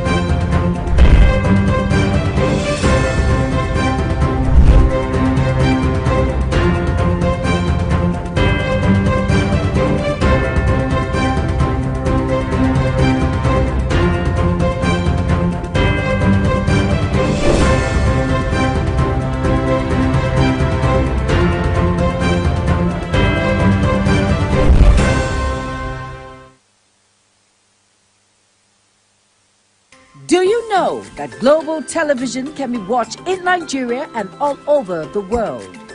Download the Global TV Nigerian mobile app for Android and iOS devices to watch Global Television real-time from around the world. What are you waiting for?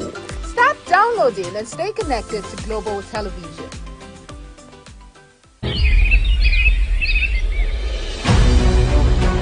Global Morning is your top morning show here on Global Television. We bring you fresh news updates daily while delving into a variety of current affairs and topics.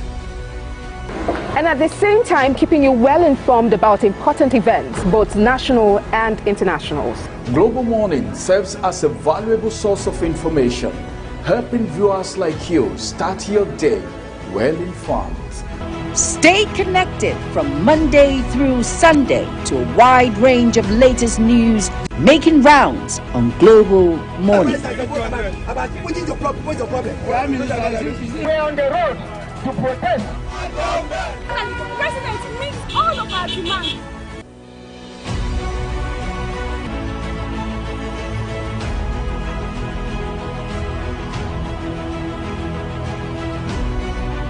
This is Global Morning.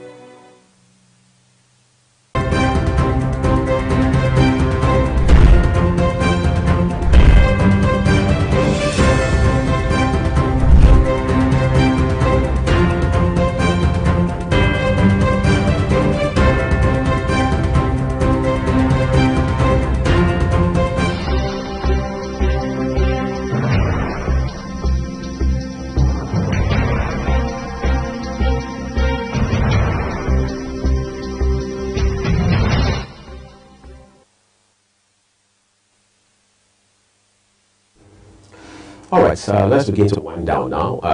This time with our last conversation on the program this morning. We're seeing a lot happen in the Democratic Republic of Congo, especially in recent history. We're seeing the carnage, we're seeing the conflict, we're seeing the fights in that country. We're seeing how that obviously intervention was desperately needed in the country. In the middle of all that, we're beginning to hear news of how that the Rwanda government had been accused time and again of actually sponsoring a rebel group to, as it were, destabilize that country, obviously for interest in mineral deposits.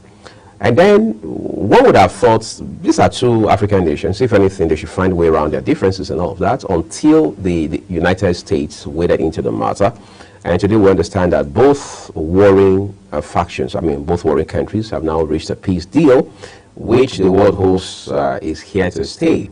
In the meantime, you're asking yourself, what exactly is the interest of the United States in this matter? Because this is an issue, a problem that is African continent specific. And then you're asking, what will the U.S. be taking away from this, and what is left for the Democratic Republic of Congo in itself? This morning I'm joined by policy experts who will help us to unpack what the real issues are in this development. Ima Ozormin, I'd like to say a big thank you to you this morning for joining us. Good morning.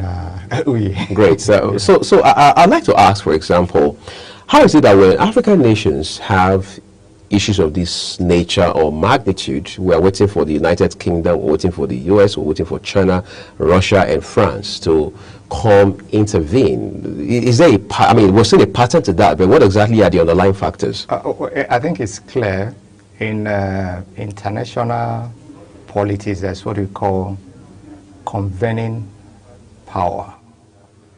So if someone is influential, highly respected in a community, and you have a crisis, and he comes on the scene and say, look, gentlemen, let's meet on Thursday at on Thursday, 3rd of June at the Market Square at Umuikem. And people know when they turn up, there will be some benefits. The benefit could be a path on the back. It could be a future, political support, because he has a convening power. He's influential, he's a community leader, he's a thought leader. So these countries you've mentioned, somehow, by the reason of history, by the reason of geopolitics, by the reason of colonialism, have some level of influence, even though United States, for instance, didn't colonize any country directly, apart from Liberia, where it had it made effort to resettle freed African slaves, what you call Monrovia. In fact, the country, Liberia, they named it Land of Liberty. Then the capital of the country, Monrovia, is actually named after the United States President, President Monroe, who took that decision to resettle the African freed slaves in Liberia. Right. So, and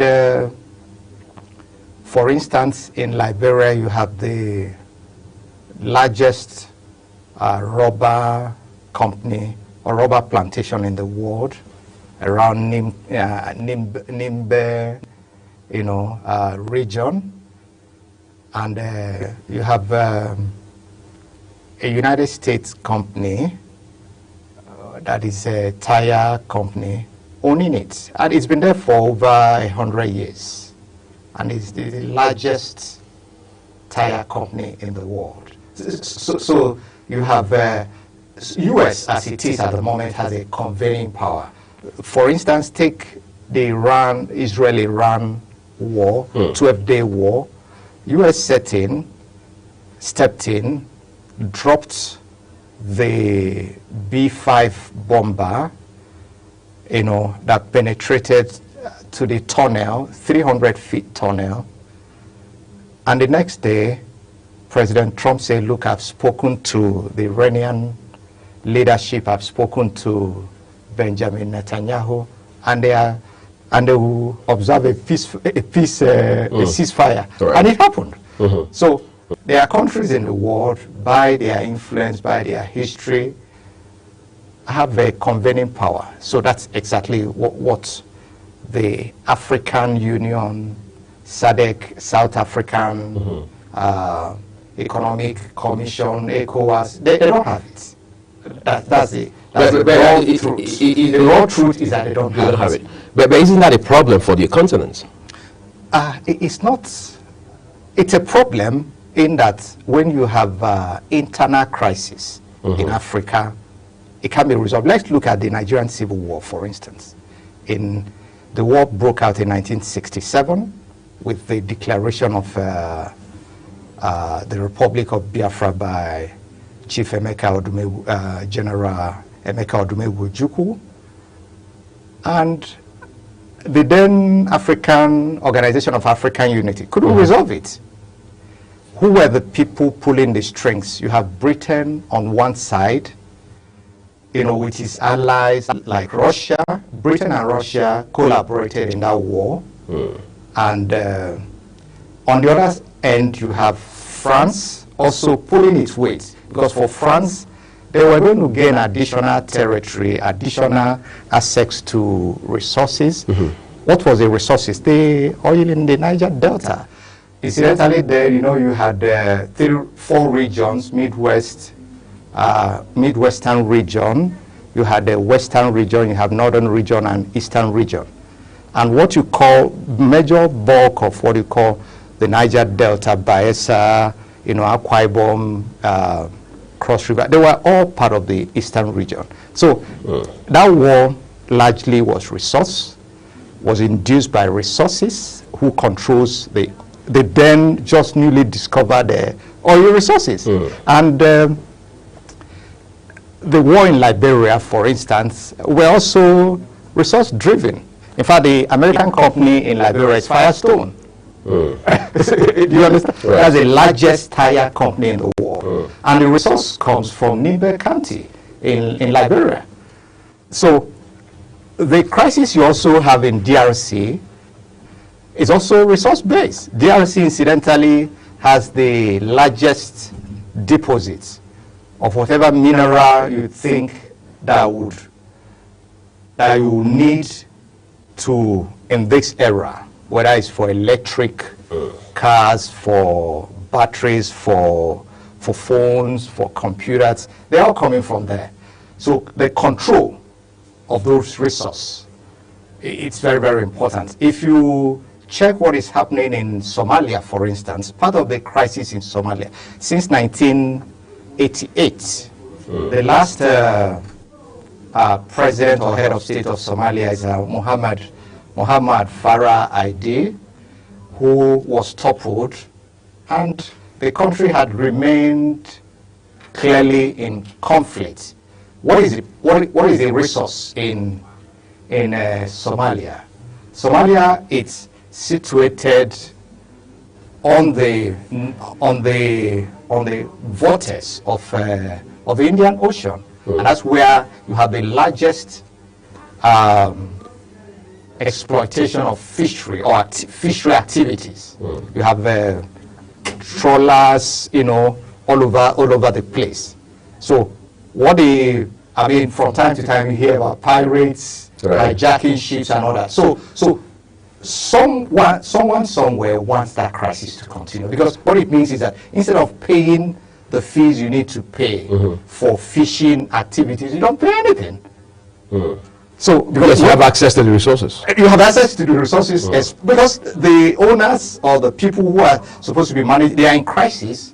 So it's like when members of a family are quarreling, the outsiders will come there, go to their farm and take all the resources while their fight is ongoing. So that's exactly the situation Africa has found itself. But it's unfortunate. Quite unfortunate, obviously. Let's talk about the M23 rebels and how Rwanda came into the picture, because that's a bit interesting. What's the angle of Rwanda in this DRC turbulence, which we hope has come to an end now? If you reflect, Rwanda had their own internal crisis, which most people has termed as the worst form of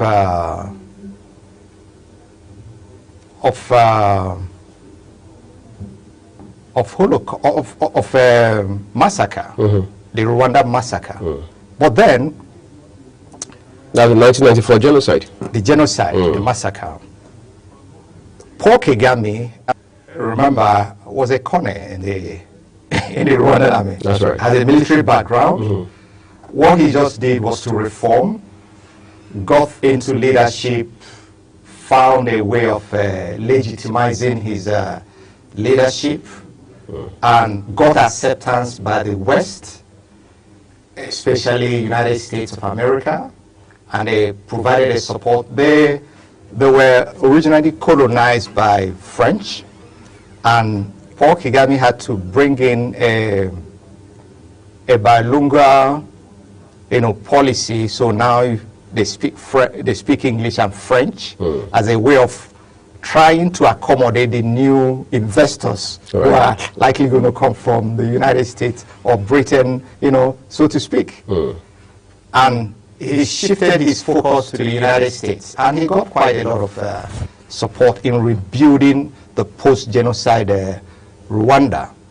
But then, on the other side, you have Democratic Republic of Congo, DRC. Remember, at a point when Mobutu Sese Seko was in power for over 30 years, he named it Zaire, Republic of Zaire. And the first Prime Minister of the Congo, Patrice Lumumba, was murdered. I mean, the history is there on 17th of January 1961. And that threw the country into crisis. What were his crimes? They say he had a leaning to the Marxist, Soviet Marxist. Right. So they felt he was going to become like the top leader for the Soviet Union in the emerging African countries. Between 1957, 58 to 1960, quite a lot of African countries gained independence. So for the West, it was a receding of colonialism. So they also still wanted some level of control. So the next thing they did was to find a way of finding leadership across Africa that will, be close to them, they can control, they can have influence over. And that was exactly what happened in, whether it's in Southern Africa, where you have Samora Machel, quite a lot of, even the ANC in South Africa were accused of being close to the Soviet Union and all kinds of, so the geopolitics, the political environment started changing, and what it meant is that each African leader, whether in Nigeria, whether in Ghana, or anywhere, started building alliances. For instance, in Ghana, Kwame Nkrumah built alliances with the Soviets. In fact, he wrote a book called Colonialism, Neo-Colonialism, the last stage of colonialism, which sparked a lot of interest in terms of in the West, African leaders and across. It's a masterpiece. If you read the book, you can understand. He was saying, look, what Africa needs is a total independence. So between Nigeria leaned, we're still at pro strings, if you may, at pro strings of Britain. Britain was taking decision for Nigeria. If you check through the leadership we had in the post-independence in the 60s, they were all, the British government had absolute influence. If you look through the French countries across Africa, the French had absolute, influence. So back to DRC. For Rwanda, they share border with eastern part of DRC. So, and most of these borders across Africa also have ethnic affinities. Right. If you go to the borders of Katsina, Kanu, or Katsina, Sokoto, Kebbi, they share border with Niger. So you have Hausa people on the part of Niger, you have Hausa people on the part of Niger, you have Fulani people in Niger, you have Fulani people in... So those boundaries, incidentally, are artificial. Right. They're artificial boundaries. When were they created? They were created in 1886 at the Berlin Conference. People sat, brought a ruler, and partitioned Africa. Should be German territory, this should be French territory, this should be British territory, this should be Portuguese territory or Spanish territory. That was how Africa was divided. So for Rwanda would, perhaps we're looking at the resource. If we align or provide support to the M23 rebel, and they prevail, we're going to be part of that bazaar. Because if you fight a war, whether an insurgency war or whatever kind of war, and you win, there's usually a bazaar. So perhaps they are looking at the bazaar, they are looking also at expanding their territory, because it's going to give them some additional new territory that is resource rich, that will also add to the economy. But my major crisis or my major issue is, why did it take African Union so long a time to intervene? In fact, the major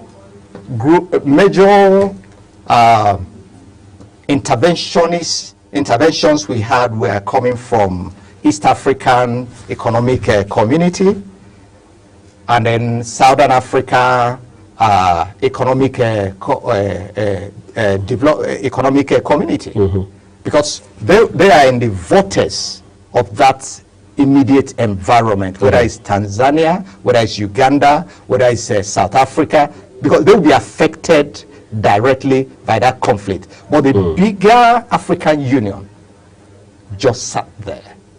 And that was also what they did during the Nigerian civil war. They sat there, they were unable to take a decision, they were unable to intervene or help, and then allowed Britain, Russia on one side, and then French on the other side. So that also shows you the weakness of what you may call the African political leadership. They are weak. I mean, how would a war, how would a crisis that estimated by United Nations estimates over 6 million people had died, and they never did anything.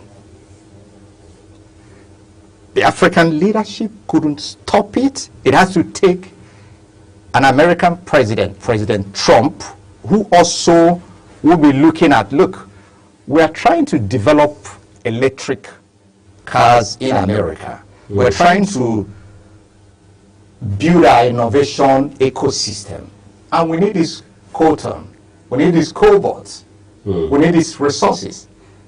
So why don't we strike a deal? Rwanda is an ally of the United States. So all they needed to do was to reach out to DRC and say, look, hey guys, come to the table, let's talk.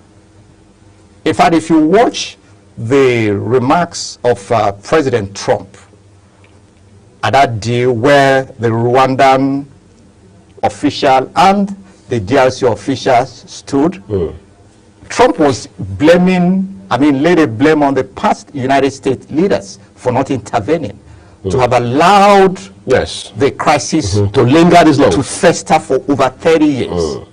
So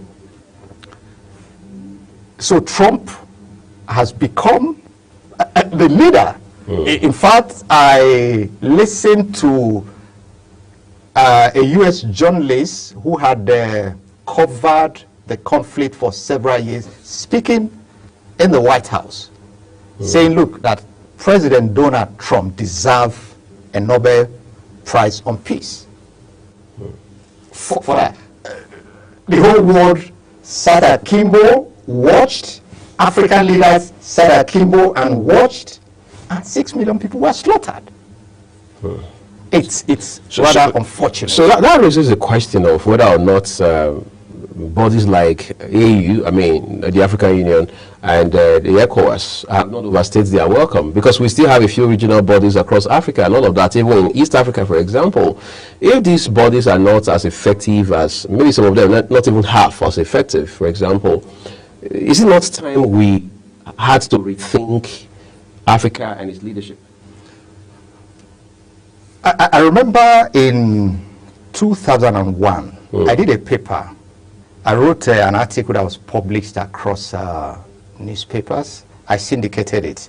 Yeah, 2001, I remember clearly.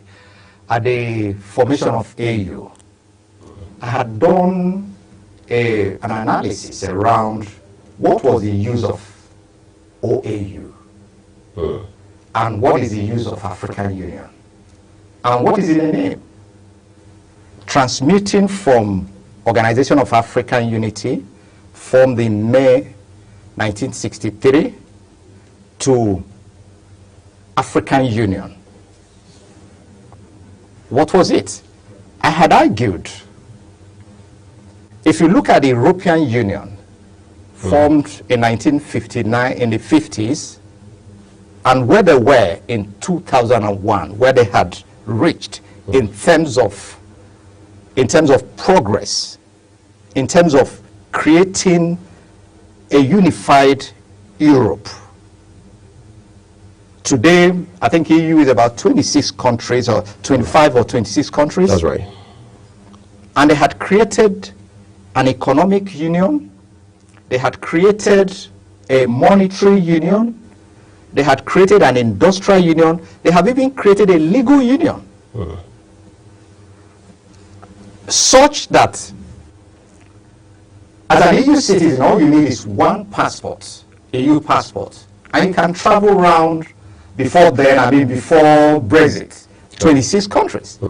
In fact, one of the things that triggered Brexit was that the British citizens were feeling, look, people come from all across EU to enjoy whatever benefits, social benefits that were available in Britain, because they have EU passports. Yeah. So in Africa, I mean, if you need to travel around the 54 countries in Africa, what you need to do is at each point, in about 85% of the time, you need a visa. You need to apply for a visa to be able to get there. The African Monetary Union is not in place. There's no economic union for AU that is in place, not even for ECOWAS, for instance. I mean, we've talked about ECO currency in the last 40 years. And it has not come to fruition. Yeah, I remember in 2004, the then Minister of, Nigerian Minister of Integration in Africa, you know, President Obasanjo in 1999 created a Ministry of African Integration.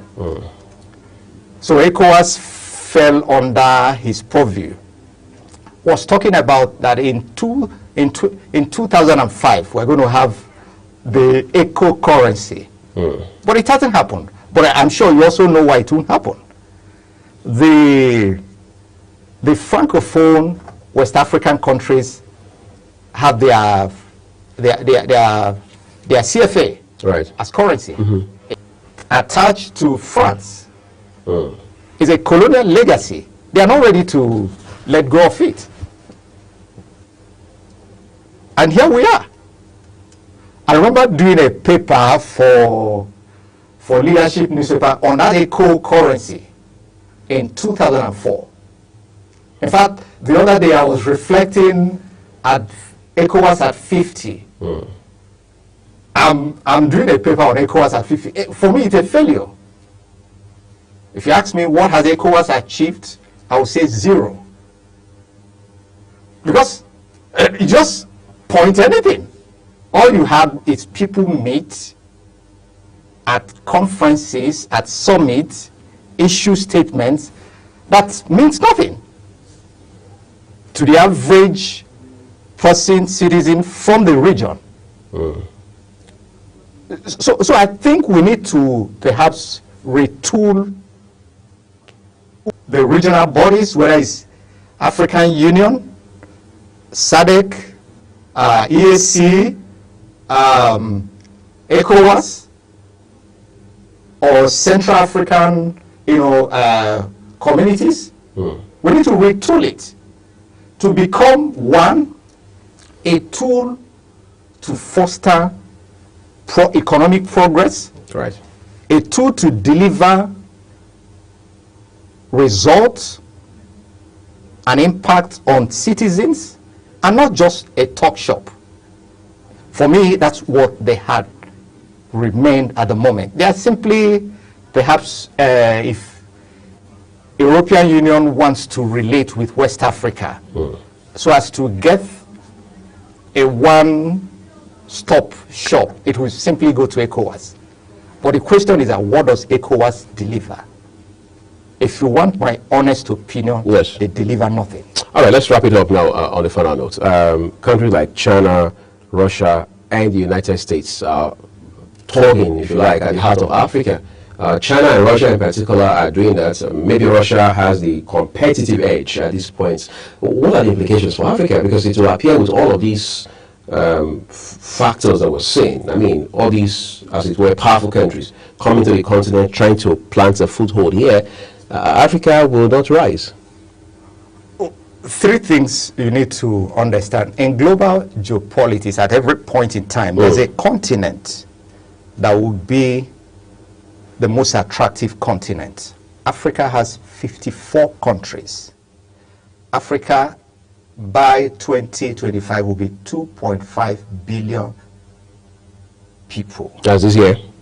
No, by 2050. That's in 25 years' time. Yes, that's the projection. So, in terms of number of countries, Africa has the largest number of countries on the continents, across all continents. In terms of their GDP, it's huge, and they have young people. Europe, Asia, they are all battling with an aging population. Right. So Africa has young people, I think about 63, 64%. Youth bulge is in Africa. So that means Africa is a market for the future. So United States will be interested in getting a foothold. Russia will be interested, and China. But how does their interest support the ordinary Africans? It doesn't.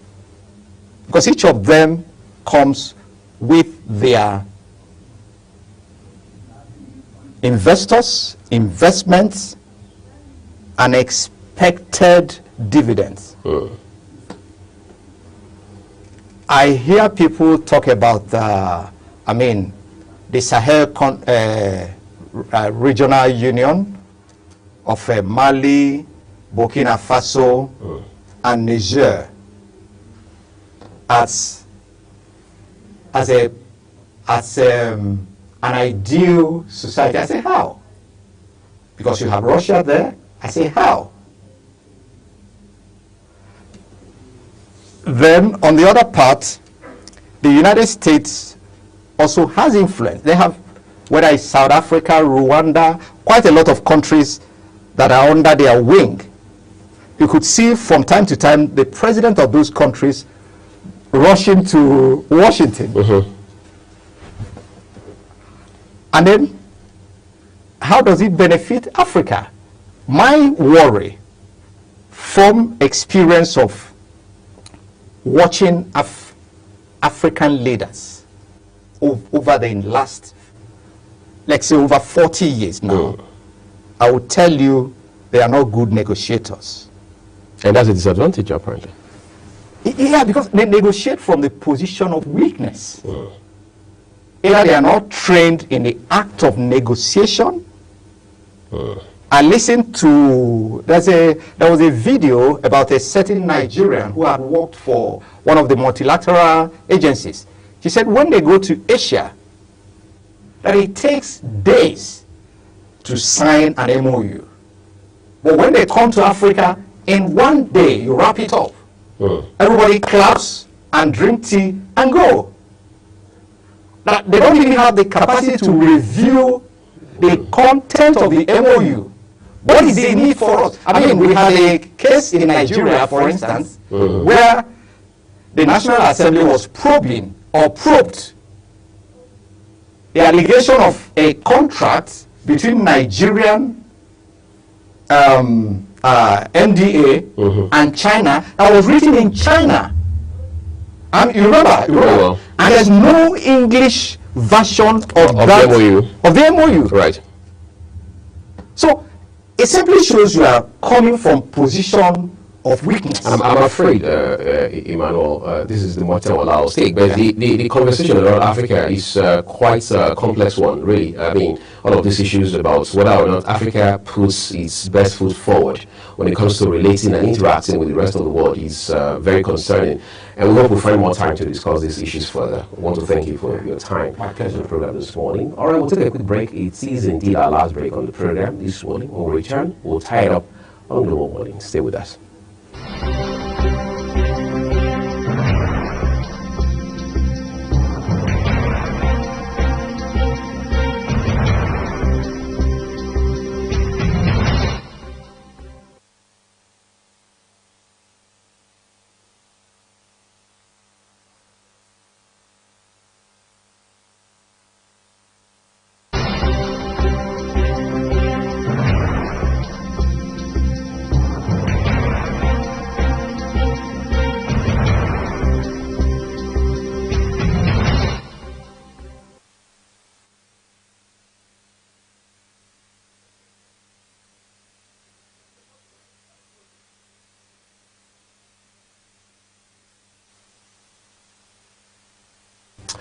This is the point where we'd like to say a big thank you to you, everyone, for spending the last 30 hours with us on the program this morning, just to also establish that the views of our guests are their opinions. And the newspapers that we read to you here are just basically to bring you the headlines, and Global Television does not make any editorial contribution to them. Jumai Manson and myself, as well as all of our colleagues who have made this broadcast possible, are grateful to you. Enjoy the rest of your day.